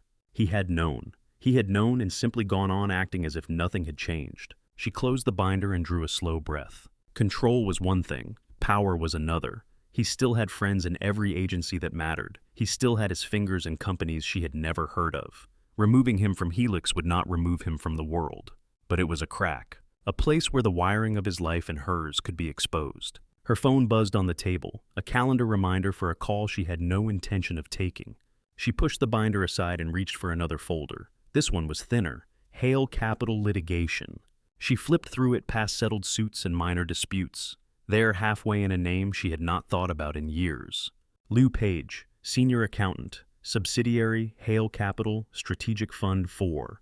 Allegations, irregularities in reporting. Resolution, confidential settlement. Her eyes narrowed. She took the folder to her desk, opened her laptop, and started searching. There were traces. An old email thread from a lawyer raising concerns about internal reporting. A news article that mentioned a short-lived investigation into Hale Capital that had gone nowhere. A note in her father's handwriting, in the margin of a printed memo. Handle. She leaned back. "Come on," she whispered. "Where did you go?" It took another hour to find an address. A town in Vermont. Population barely a rounding error. A house with a porch and a yard, captured by a satellite image that made it look like a toy. She stared at the screen, then at the clock. 7:15. She picked up her phone and dialed a number that still lived in muscle memory. "Car service," a familiar voice said. "Where to, Ms. Hale?" "Newark," she said. "I need the earliest flight to Burlington you can get me on." The airport smelled like coffee and tired impatience. She moved through security on autopilot, bag and tray shoes, off eyes focused on the next gate. Her phone buzzed with messages she ignored. Ethan asking about a rescheduled meeting. Her assistant wondering if everything was all right. On the plane, she sat by the window and watched the city shrink. The coils of bridges, the clotted arteries of traffic, the river a flat streak of gray. Clouds closed over it all. The world above them was bright. In Vermont, the air felt sharper. The sky seemed lower, closer. Trees lined the roads on the ride from the airport, leaves just starting to hint at a new season. The driver from the tiny rental agency dropped her on a quiet street, where the houses all had porches and most had wind chimes. She checked the house number twice before walking up the path. The porch boards creaked under her weight. A pair of small boots sat by the door. A second-hand tricycle leaned against the railing. She knocked. For a moment, nothing. Then footsteps approached, slow and wary. The door opened to the length of a security chain. A woman in her 40s peered out. Dark hair pulled back, face leaner than the HR photo Alex had found, eyes tired but alert. "Can I help you?" she asked. "Miss Liu," Alex said. "My name is Alexandra Hale." The woman stayed very still. "I know who you are," she said. "I would like to talk," Alex said. "About Hale Capital, about what happened to you." Paige's gaze flicked to the rental car at the curb, then back to Alex. "If he sent you here," she said, "you can tell him I kept my end. I signed his papers. I kept my mouth shut. I disappeared like he wanted." "He does not know I am here," Alex said. "He does not know I found you." The chain rattled as Paige leaned in a fraction. "You expect me to believe that?" she asked. Alex thought briefly of the night in Queens, the narrow hallway, the way fear had tasted. She let that memory stay on her face. "My father just threatened to ruin a man and his daughter because he had dinner with me," Alex said. "If I wanted to carry messages, I would not have flown to Vermont." Paige's eyes searched her face. "You said Hale," she said. "Not my father." "I have been practicing," Alex said. That earned a shadow of a smile. The door closed. The chain slid back. The door opened again, wider this time. 5 minutes, Paige said. "If you are lying, they will be the last 5 you get this close to my front door." Alex stepped inside. The house smelled like coffee and laundry detergent. Children's drawings covered one wall. A low shelf held a line of plastic dinosaurs. A laptop sat open on the kitchen table, spreadsheets visible. "Sit," Paige said, nodding at a chair. Alex sat. "You have 2, Paige said. "Use them." "I need to know what you tried to tell the regulators," Alex said. "Before the NDA, before the settlement." Paige crossed her arms. "And why would I hand that over to his daughter?" she asked. "The daughter I watched him parade in front of cameras while he moved money behind people's backs." "Because he is trying to do it again," Alex said. "Not just with numbers, with people." She chose her next words carefully. "There is a man who works for Helix," she said. "A contractor. He fixed something for us, and now my father is using my relationship with him as a lever. He threatened to take his work, his home, the stability of his kid." Paige flinched just a fraction. "I have a daughter," Alex added. "You do not," Paige said automatically. "I would have seen that in the press." "Not legally," Alex said. "Not on paper. But she calls me when she is scared now. That is enough." It was not the whole story. It was enough of it. Paige's shoulders dropped a little. "You did not come out of that house with much," she said. Alex let out a breath that sounded like a laugh and did not feel like one. No, she said. Paige moved to the counter, picked up a mug, put it down again. I went to the SEC 15 years ago, she said. I brought them spreadsheets, emails, internal memos, things that made it very clear Hale Capital was laundering money through shell companies and lying to investors. And they did nothing, Alex said. They did something, Paige said. They called him. She smiled without humor. 2 weeks later, my department was restructured, she said. I got a generous severance package and a very thick non-disclosure agreement. My husband got a visit from someone who knew our mortgage terms and our son's school schedule. He used your family, Alex said. He always uses someone's family, Paige said. It is cleaner than a bullet. She opened a drawer, took out a small metal tin, and set it on the table. I kept copies, she said, on principle, and because I do not like being the only one who remembers where the bodies are. She flipped the lid off. Inside, nestled among a few paper clips and an old key, was a plain black USB drive. Alex stared at it. You know what this could do, she said. Ruin him, Paige said. Ruin all of you. The name, the money, the company. She pushed the tin closer. I have been waiting 15 years for someone with Hale blood to be fed up enough to use it, she said. If I take this, Alex said, there is no going back. Paige met her eyes. There was no going back when he signed your mother into that house, she said. You were just the first one to walk out the front door with your eyes open. The room was quiet. Outside, a car rolled past. Somewhere in the house, a child called for a snack. Alex reached into the tin and picked up the drive. It was warm from the room smooth under her fingers. Thank you, she said. Do not thank me until you have lived with what it does, Paige said. Alex slipped the drive into her pocket. It felt heavier than its size. She stood. On the porch, the wind caught her hair. The trees at the edge of the street swayed. Her phone buzzed as she walked down the path. A text from Jack. Everything okay? She looked at the house behind her, then at the drive in her pocket. Working on it, she typed, trust me. 3 dots appeared, disappeared, appeared again. I do, he wrote. She closed her hand around the phone, the USB pressing into her hip as she headed back toward the car. New York looked smaller on the way back. From the airplane window, the skyline rose out of the haze, familiar and distant at the same time. Alex watched the grid of streets come into focus, the rivers catching light. Her reflection floated on the glass superimposed on the city she had been born into and never really owned. The USB drive sat in the pocket of her jacket, a small hard weight against her ribs. She checked her messages when the wheels hit the runway, a dozen from work, 2 from her assistant escalating from polite concern to barely disguised panic, 1 from Ethan. Need you for a call with defense tomorrow, his text read. They are asking about long-term Sentinel support. Also, are you okay? She typed back, I will be in tomorrow. I am fine. It was not true, but it would hold. The car service met her at arrivals. The driver opened the door, made a polite comment about traffic. She barely heard him. Her mind kept circling back to the tin on Paige's table, the sound of the USB clicking into place when she picked it up. At Helix, she went straight to her office and locked the door. The city outside had shifted to late afternoon. Shadows stretched longer across the park. The office lights adjusted to the dimming sky, brightening automatically. She did not turn them up. Instead, she opened her laptop, slid the USB drive into a port, and waited. For a moment, nothing happened. Then a folder appeared on her screen. No name, just a string of numbers that looked like a date. She clicked. Spreadsheets opened, rows and column cells packed with numbers, dates, codes. Another file held scans of emails, subject lines with phrases like allocation adjustment and off-book transfer. A third contained PDF copies of internal memos signatures she recognized from Hale Capital's legal department.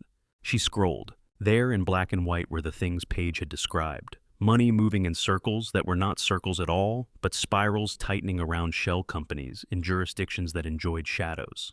Investments reported one way to investors and another to regulators. Quiet payments to people whose job was to look away. Her father's name appeared often, never where it could be blamed directly. Approvals, notes in the margin, a short reply to a long email. Handle. She leaned back, eyes closed for a moment. The office felt like it was tilting. The lines between family and business, between the person who had taught her to read stock pages at 10 and the person who had called a child's school, influenceable, blurred, and then snapped into a different shape. She opened her eyes and kept going. When she had seen enough to know it was real, when her skin felt tight from the wrongness of it, she pulled the drive and set it on the desk. Her phone vibrated. Jack's name lit the screen. She hesitated, then answered. Hey, he said, you land in one piece. In several, but they are mostly back together now, she said. He huffed a small laugh. The sound steadied her more than she expected. You okay? He asked. She looked at the pile of files on her desk, the open binder of the Hale Family Trust, the USB sitting like a dropped grenade. I found a way, she said. What kind of way? He asked. The irreversible kind, she said. If I use what I have, it will take him apart. Legally, Jack said.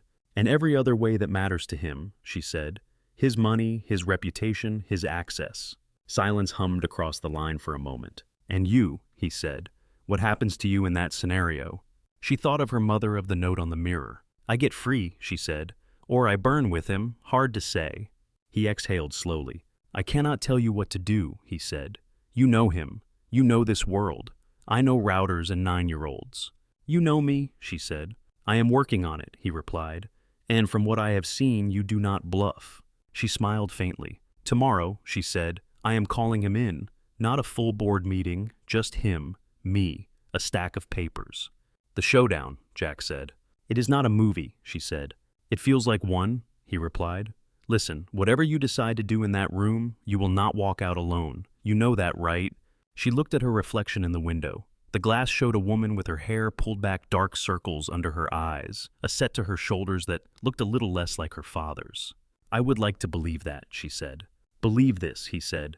If you fall apart after you leave that room, I will be at the bottom of the fall. She swallowed. Front row, she said. Front row, he answered. She ended the call and sat very still for a long time, the phone warm in her hand.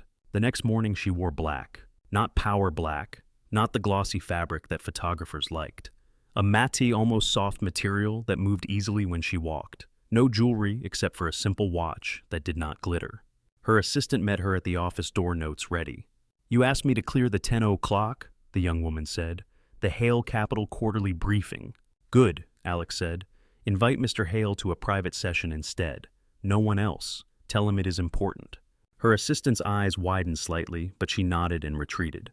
At 9:58, Richard Hale walked into the Helix boardroom as if he owned it. Technically he did, or had until paperwork and a buried trust clause said otherwise. He looked around, taking in the empty chairs, the bare table. No laptops, no pitchers of water, no catered pastries.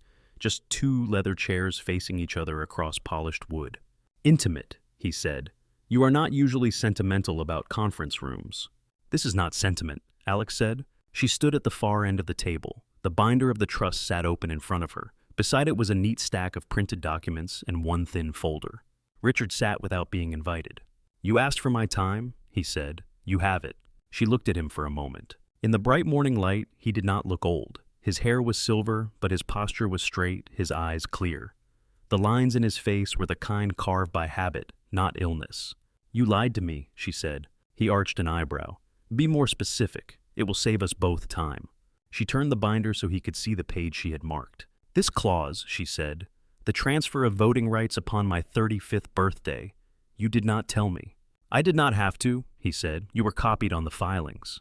I was 17 when grandfather wrote this, she said. I did not know what I was reading. When it triggered, you kept acting as if nothing had changed. He glanced down at the words, made a small sound. Paperwork, he said.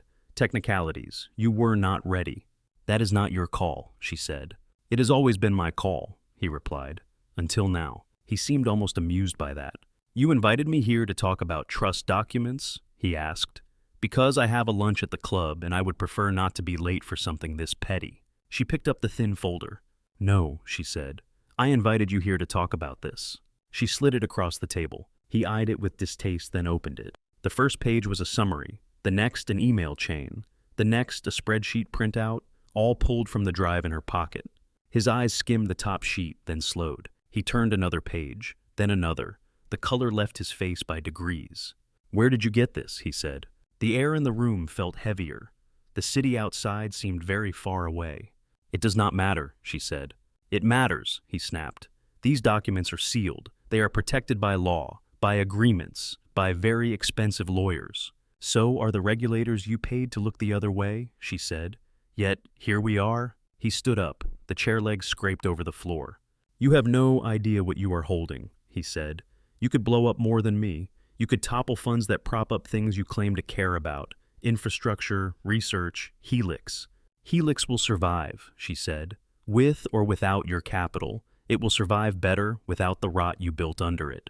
He stared at her chest rising and falling. You would destroy your own father, he said. I would stop a man who uses children as leverage, she replied.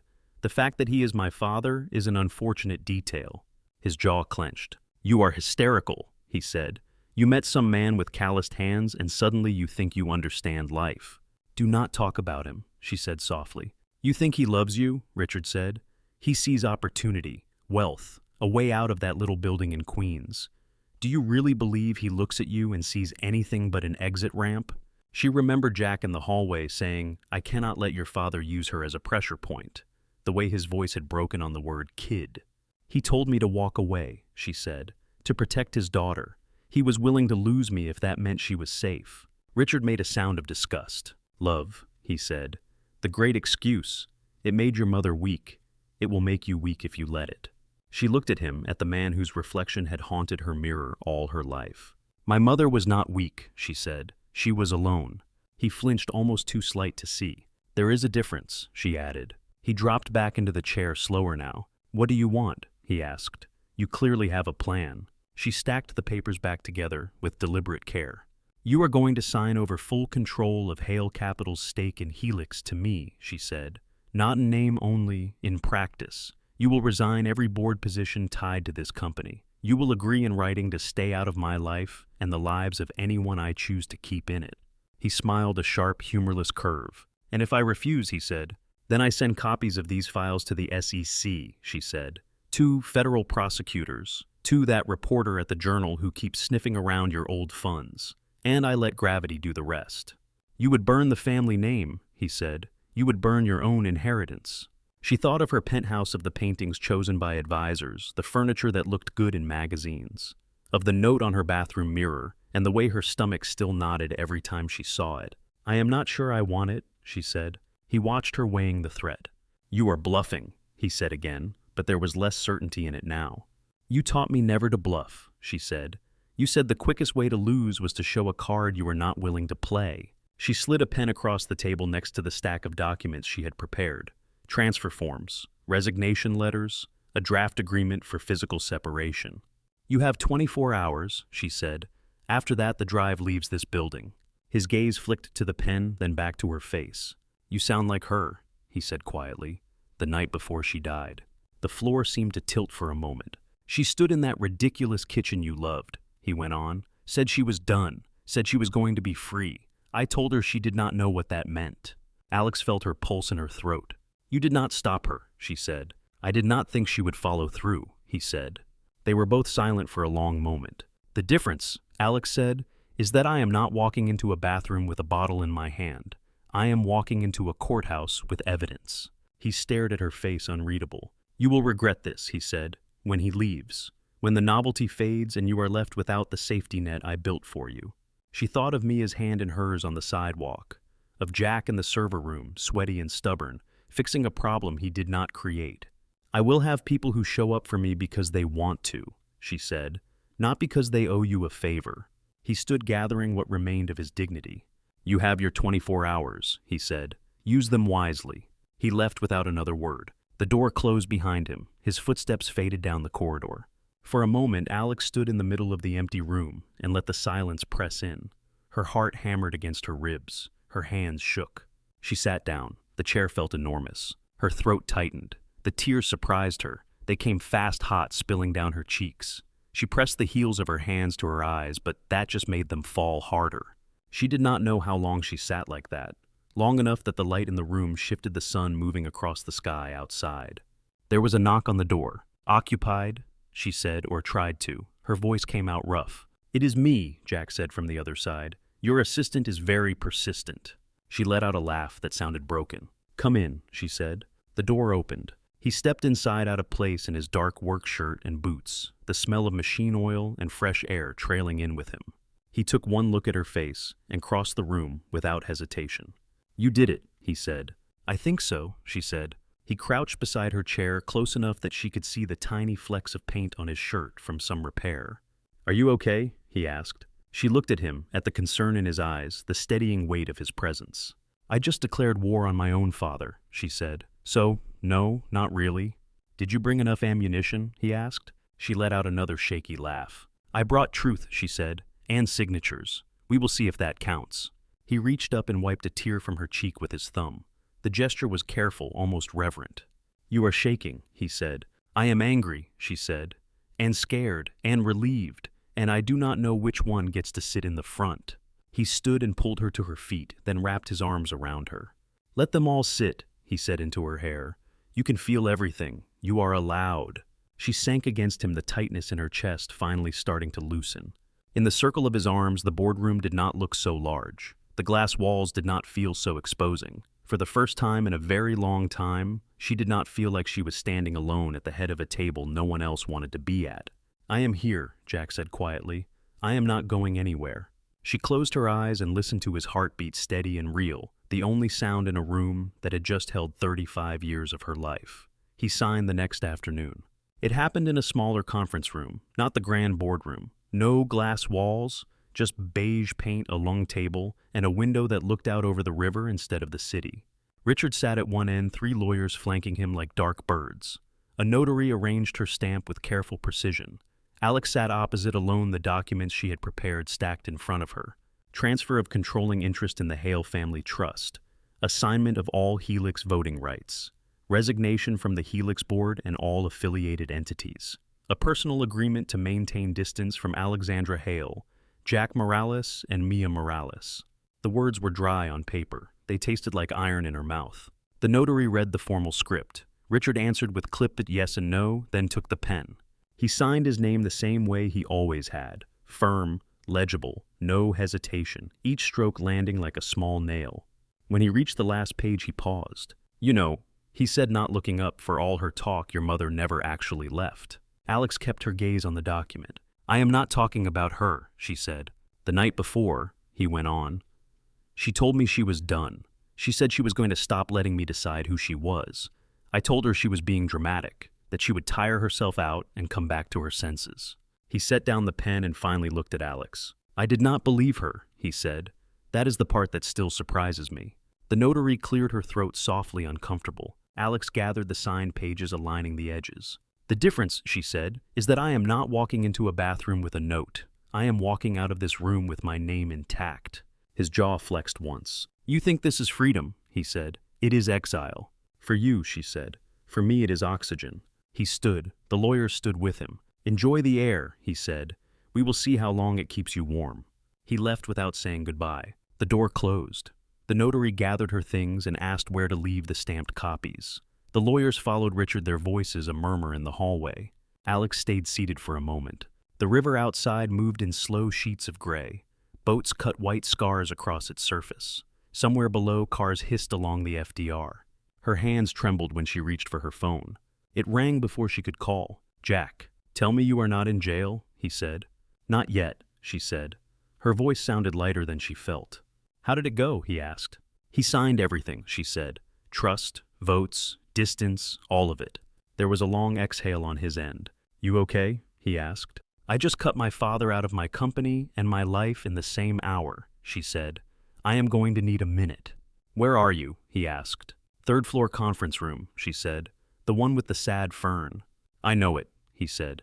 Do not move. Jack, you do not have to, she started. I am not arguing on the phone, he said, then hung up. She closed her eyes and let herself breathe. 7 minutes later, the door opened. He walked in, still wearing his work gear, tool belt, slung low shirt, smudged from some fight with a stubborn panel. He looked far too real for the sterile room. You look like you wrestled a transformer, she said. Slight disagreement with a junction box on 19, he said. It started it. He crossed to her, braced his hands on the back of the chair, and kissed her forehead. You did it, he said quietly. I did something, she said. He moved around the table and sat in the chair next to her, instead of across, close enough that their shoulders touched. How bad was it? He asked. She stared at the stack of signed pages. He called my mother weak, she said. Again, even now. Jack's hand found hers under the table fingers, warm and rough. What did you say? He asked. I told him she was alone, Alex said. That was the difference. He squeezed her hand.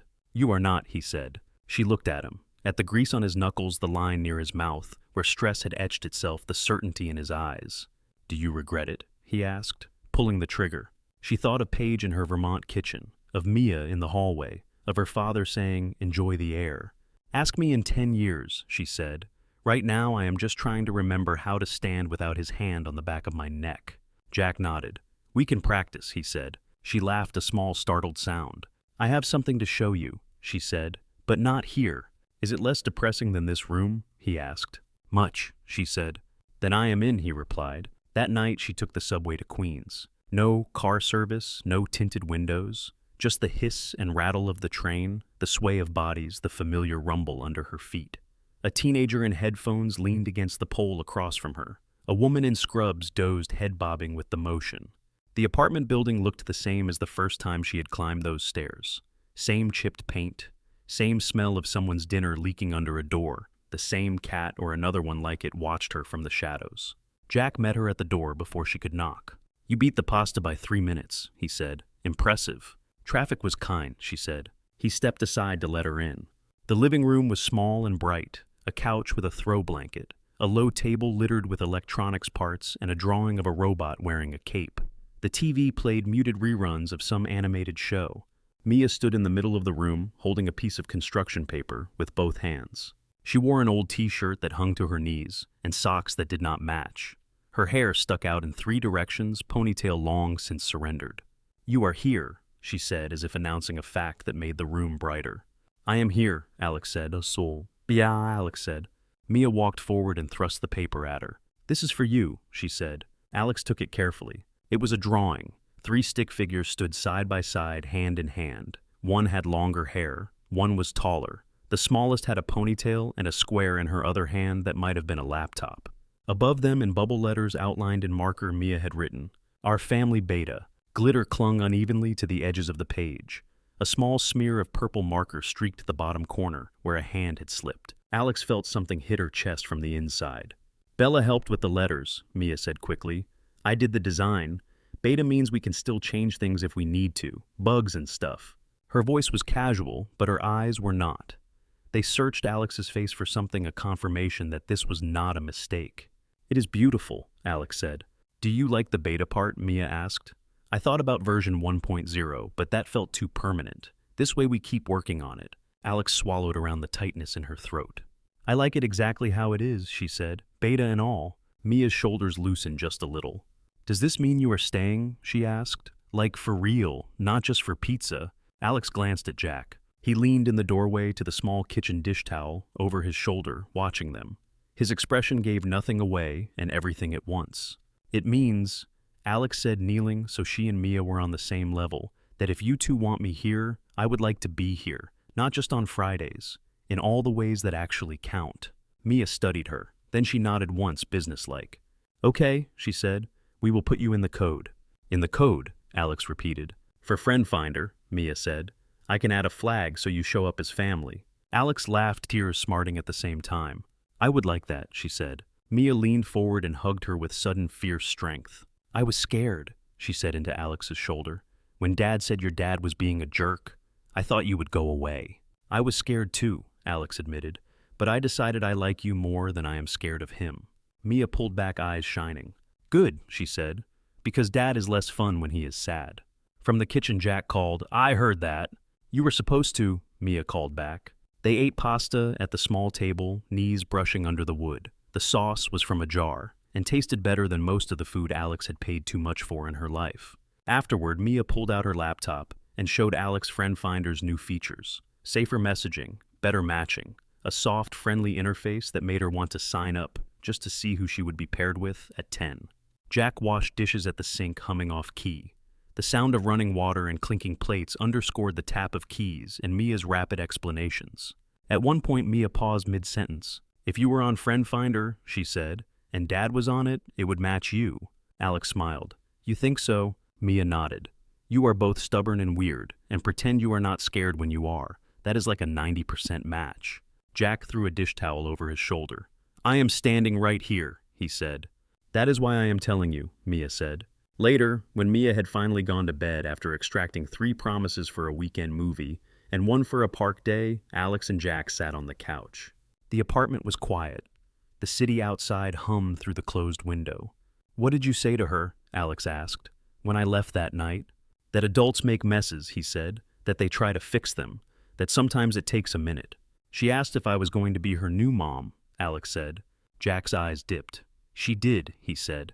I told her I did not know. At the time, I really did not. And now? Alex asked. He looked at her, his gaze steady. Now I know you are one of us, he said. Whatever name we put on it, whatever paperwork we do or do not sign, that is what it feels like. Her chest did that painful expanding thing again. About that paperwork, she said. He raised an eyebrow. I am not very good at subtle, she said. So I am just going to ask. She took a breath. Marry me, she said. Not for taxes, not for optics, for this. For pasta and broken elevators and front rows and beta family drawings. He stared at her for a second, as if checking whether she was making a joke in very poor taste. You know I make $32,000 a year, he said slowly. On paper, I am the downgrade. She smiled. On paper, my father was a pillar of the financial world. Fair point, he said. He leaned in, kissed her slow and sure. Yes, he said when he pulled back, in case that was not obvious. A few months later, they stood in a park in Queens and said it out loud in front of 20 people. The park was a strip of green between two apartment buildings with a view of the river and the distant line of Manhattan like a cardboard cutout on the horizon. Kids had learned to ride bikes along the cracked path. An ice cream truck made irregular appearances in the summer. Someone had hung strings of lights between two trees. Folding chairs formed uneven rows.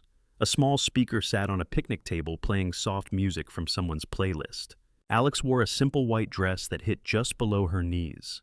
No train, no drama. Her hair was loose, a few strands pinned back with clips Mia had picked out. Jack wore a dark suit that fit almost perfectly for something he had bought off the rack, and let Mia adjust with a lint roller. Mia stood between them in a lavender dress, gripped tight on a pair of rings in a small box. She swayed on her feet, trying to look solemn and failing. An old friend of Jack's from his service days officiated. He was a chaplain now, with kind eyes and a voice that carried without a microphone. We are here, he said, to watch two people choose each other on purpose. Alex's heart thumped hard against her ribs. They had written their own vows. Jack went first. Alex, he said, and the name sounded different here in the open air, less like a title and more like a person. When we met, you were the one throwing things. I was the one fixing things. That seemed simple. Soft laughter rippled through the small crowd. Then I watched you walk into fire for people you barely knew, he said. I watched you stand up to a man everyone else treated like gravity. I watched you sit at a sticky table in a pizza place and let a 9-year-old cross-examine you. He swallowed once. I am not here because you fixed my life, he said. I am here because you let me keep fixing things with you. Servers, elevators, our own heads. He held up the ring. I promise to show up in the front row for every hard thing, he said. Even when the front row is just this couch and a bad movie and a long day. Alex blinked hard to keep the world in focus. Her turn. Jack, she said, and there was something steady under the tremor in her voice. When you stood up in that boardroom in your work shirt and told me I was wrong, I did not know whether to fire you or kiss you. Laughter again louder this time. You did neither, he reminded her. I did something worse, she said. I tried to turn you into a spectacle. She met his eyes. You refused to let me, she said. You told me you were not doing it for a raise or for a show. You did it because something was broken and you knew how to fix it. She glanced at Mia, who watched her with an intensity that made Alex stand taller. You and Mia showed me what that really means, Alex said. Not just with servers or trucks, but with people. You taught me that broken does not mean useless. It means not finished yet. Her voice caught. She let it just for a second. I promise to stand in the bugs and the beta versions with you, she said. To work the problem even when it is mine. To sit in the front row for both of you, even when it scares me. The chaplain smiled. Rings, he said. Mia opened the box with great ceremony, hands only shaking a little. She placed one ring in Jack's palm, one in Alex's. They slid them onto each other's fingers. Simple bands, no stones cool against skin. By the authority vested in me by the state of New York, and by the two of you actually doing the work, the chaplain said, I pronounce you husband and wife. He nodded at Mia. And family, he added. Mia cheered first loud and bright. The others followed. Someone whistled. Someone else wiped their eyes. Jack kissed Alex. It was not dramatic, not for the cameras, but for them. His hands were steady on her back. The world narrowed to the press of his mouth. and the sound of Mia bouncing on her toes nearby. At the reception, they did not serve champagne in crystal flutes. They served pizza at Maria's. Maria had insisted they take the whole back room. She had strung extra lights and dug out a box of paper decorations from some long-ago celebration. The checkered tablecloths were new for the occasion. The neon sign over the door still flickered. "You did good," Maria said to Jack when she caught his kiss near the counter. "She is trouble in all the best ways. You need that." "That is what I keep telling myself," he said. Alex watched them from their table. A paper plate balanced in her hand, Mia pressed against her side. On the wall beside them, Mia's drawing had taken a new form. Maria had scanned it, printed a cleaner version, and taped it up in a place of honor. 3 stick figures hand in hand. The caption still read, "Our family beta glitter digitally preserved." "Do you think we should update it to 1.0? Mia asked, chewing. Alex looked at the drawing, at the room, at Jack laughing at something Mike said near the jukebox, at Maria waving a pizza cutter like a wand. "Not yet," Alex said. "I like knowing we are still allowed to keep improving." Mia nodded. "Me too," she said. "Beta is more fun anyway." Alex slid her arm around Mia's shoulders. The girl leaned into her without thinking, head resting against Alex's arm as if it had always been there. On the other side of the table, Jack sat down and rested his hand over both of theirs. Outside, Queens hummed, cars passed. Someone yelled happily at a game on television.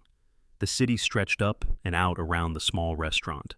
Inside, under the flickering neon and the soft clatter of plates, 3 people sat at a table and let the shape of their new life settle in, not perfect, not finished, but held firmly in place by all the hands that had chosen it.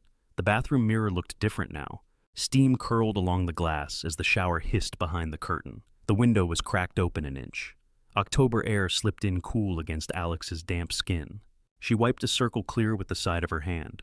For years there had been one thing taped to this mirror, thick stationary black ink, 3 words in her mother's hand. "Love makes you weak." That space was empty now. In its place, crooked and a little water-warped, was a rectangle of construction paper. 3 stick figures with uneven smiles held hands. One had a laptop in the other hand. Above them in marker, the girl who had drawn it had written, "Our family beta." A star sticker had peeled halfway off the corner. Glitter clung to the tape. Alex touched the edge of the paper lightly, feeling the roughness where Mia's pen had pressed too hard. Behind her, Jack knocked on the door. "You are going to be late," he called. "The keynote genius gets cranky when people miss her big moment." "I am coming," Alex said. She grabbed a towel, pulled on black pants and a soft blue blouse. The watch on her wrist was scratched at the edges from years of catching on equipment and subway rails. Her hair went up in a loose twist that Mia had once described as professional but not scary. The kitchen smelled like toast and coffee. Mia stood at the counter, shoving a folder into her backpack with one hand and eating cereal with the other. Her hair was longer now, braided down her back, streaked at the ends with a faint purple that had taken 3 days of negotiation. "Mom," she said, mouth mostly full, "tell Dad he cannot wear that jacket." Jack stood by the sink in the same old leather jacket he always wore to events that made him nervous. The sleeves were a little more worn now. The fit looked better than it had when Alex first saw it. "Why not?" he asked. "It is my nice jacket." "You have worn it to every important thing in my life," Mia said. "It is our good luck jacket. If you keep doing that, it is going to disintegrate." "Then we will fix it," Jack said. Alex poured coffee into a travel mug. "She has a point," Alex said. "The collar is one strong breeze away from mutiny." "I am not changing," he said. "This jacket has seniority." Mia rolled her eyes, but smiled. "Program check," Alex said. "Laptop. Packed," Mia said. "Backup on the cloud." "Synced twice," Mia said. "USB," Jack added. Mia patted her pocket. The small drive clicked inside its plastic case. "Okay," Alex said. "We are good." On the way out, Mia paused by the shoe rack. "Dad," she said, "front row right." Jack picked up his keys. "Always," he said. The conference center near the river buzzed with people. Banners hung from the high ceiling, all bright colors and slogans about innovation and the future. Booths lined the main hall, students showing off projects under the glow of rented lights. The National Youth Innovation Summit, 3 days of panels, demos, and nervous kids in blazers. Alex flashed her badge at the volunteer by the door of the main auditorium. The lanyard read, "Alexandra Hale Speaker, Judge." She still used Hale on some paper. It was easier that way. On others, beneath the letterhead of the small nonprofit she had helped build, she signed a longer version, Alexandra Hale Morales. They found their seats in the front row. The stage lights were bright, the curtains a deep red. A massive screen behind the podium cycled through logos and the names of sponsors. Somewhere backstage, microphones squealed as someone tested them. Mia stood near the side entrance, adjusting the hem of her blazer laptop hugged to her chest. She had traded the purple sneakers for black flats, the t-shirt for a white button-down that did not quite hide the bracelet of woven code charms on her wrist. She spotted them and lifted her hand. Jack raised his in answer. Front row, 3 seats center. The same pattern as a school gym years before. Just a bigger room and better lighting. Alex felt the hum of the crowd under her feet. Chairs scraping, programs rustling, the smell of popcorn from a machine someone had set up in the lobby. Her phone buzzed in her bag, a notification from the foundation. Beacon Futures Whistleblower Support Fund hits milestone. She let it sit. The Beacon office would still be there when this was done. The small space near Union Square with secondhand desks and walls covered in charts. Paige at her corner workstation glasses pushed up building new guidelines for the intake program. A photo on the wall from a ribbon cutting at a community tech lab in Queens. A dozen kids bent over computers, a woman in a leather jacket, and a man in a work shirt cutting a red ribbon with borrowed scissors. For now, there was this. The house lights dimmed. The summit director walked to the center of the stage, heels clicking. She gave the usual introduction. Welcome, gratitude, acknowledgement of sponsors. Her voice flowed over Alex without fully landing until she said, "And now for the Youth Impact Award in Inclusive Technology." A hush dropped over the room. This year's recipient, the director said, has created a tool that is already changing lives in classrooms across the country, an evolution of a project she started in elementary school. She calls it Link Lens, and it helps neurodivergent students and teachers understand each other better. Alex glanced at Jack. He was already looking at her. "And the winner is," the director said, drawing it out just enough to make the front row hold its breath, "Mia Morales, Queens, New York." The applause hit like a wave. Mia froze for half a second. Then her feet remembered what to do. She walked out into the bright light, shoulders squared as the room rose around her. Alex and Jack stood with everyone else. Their hands came together in reflex, the sound of their applause lost in the larger roar.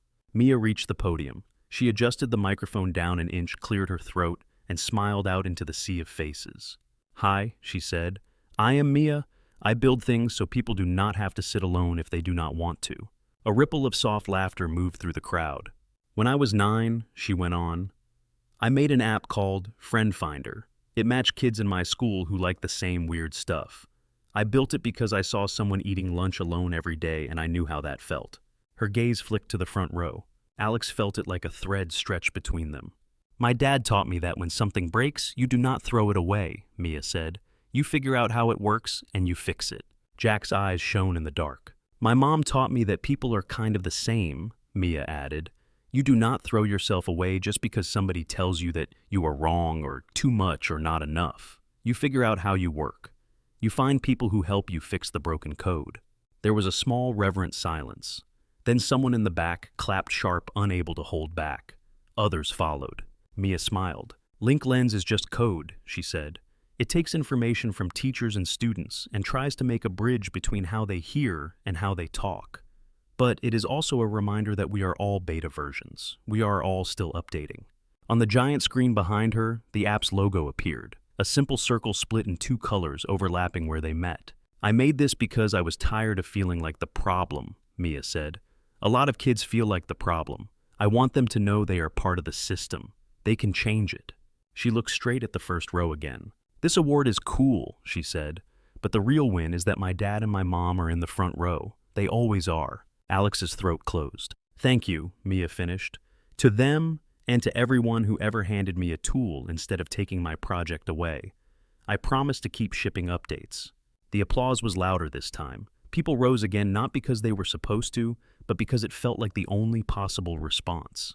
As Mia walked off stage, the director caught her in a quick hug and handed her a trophy shaped like a light bulb. Back in the front row, Alex realized her cheeks were wet. Jack reached over and brushed his thumb along the corner of her eye. "You okay?" he murmured. She laughed softly. "Apparently I cry at conferences now," she said. "Good thing I brought the lucky jacket," he said. After the ceremony, the lobby turned into a swirl of congratulations and networking. People shook Mia's hand, asked for photos, pressed business cards into her fingers. Alex watched her move through it, puzzled and a little awkward the way anyone looks when they have not quite grown into their own reach yet. A woman in a dark blazer with a government badge approached Alex. "Ms. Hale," she said, "I want to thank you for Beacon's support on the transit security project." "We just handed tools to people who knew what to do with them," Alex said. The woman nodded toward Mia, who was now showing link lens to a cluster of students on her laptop. "Seems to be a theme," she said. Later, when the crowd thinned and the volunteers started stacking extra chairs, they stepped outside. The air had turned cooler, the river wind slipping between the buildings. The sky over the water was streaked with orange and purple, the city lights flickering on one by one. Mia walked between them, trophy tucked under one arm, the other hand swinging freely until Alex caught it.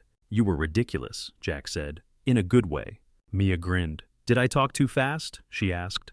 "Only when you talked about us," Alex said. "Then you slowed down like you were explaining an algorithm to a committee." "That is because you are complicated," Mia said. They walked in comfortable silence for a bit, the scrape of their shoes on the concrete mixing with the distant honk of horns and the low thrum of a passing train. They passed a glass building, the sunset and the city reflected in its surface layered with their own reflections. For a second, Alex saw it all at once, the grid of lights, the river, the three of them in the middle hand in hand. She remembered a different glass wall, a different reflection. A woman alone at the head of a long table, circuits dead behind her. Her grip on Mia's fingers tightened slightly. Mia squeezed back without looking up, as if she could feel the thought. Jack glanced at the building too. "Nice view," he said. "Too shiny for me." "We could smudge it up," Mia offered. "Fingerprints, sticker attack." Alex laughed, the sound surprised and light. They reached the subway entrance. A few steps down, the warm breath of the trains rose to meet them. "Home?" Jack asked. "Home," Alex agreed. Mia bounced on the balls of her feet. "Can we get dumplings?" she asked. "We should celebrate with dumplings, and I need to show you the new prototype for the teacher dashboard." "Food first," Jack said. "Debugging later." "Of course you would say that," Mia replied. They descended into the station, the sounds of the city folding over them. The clatter of trains, the hum of people, the distant echo of a busker's guitar. On the platform, Alex caught their reflection again in the darkened window of a waiting train. Three figures shoulder to shoulder, blurred by motion. Not perfect, not finished, still here. Mia rested her head briefly against Alex's arm. "We should update the drawing," she said without opening her eyes. "The one on the fridge or the one on the mirror?" Alex asked. "Both," Mia said. "I want to add some background, maybe a city, maybe some circuits." "We can do that," Alex said. "Tshishim," Alex said. Jack slipped his hand into Alex's free one. "We fix things," he said quietly. "We fix things," she echoed. The train roared into the station lights streaking across the tiled walls. The door slid open with a chime. They stepped in together, carried forward by steel and wire, and the steady, unseen work of 1,000 systems. Someone somewhere kept running. Thank you so much for listening to today's story. If this story resonated with you or made you reflect, I'd love to hear your thoughts, so feel free to share them in the comments below. And don't forget to like, subscribe, and hit the notification bell so you won't miss the next story.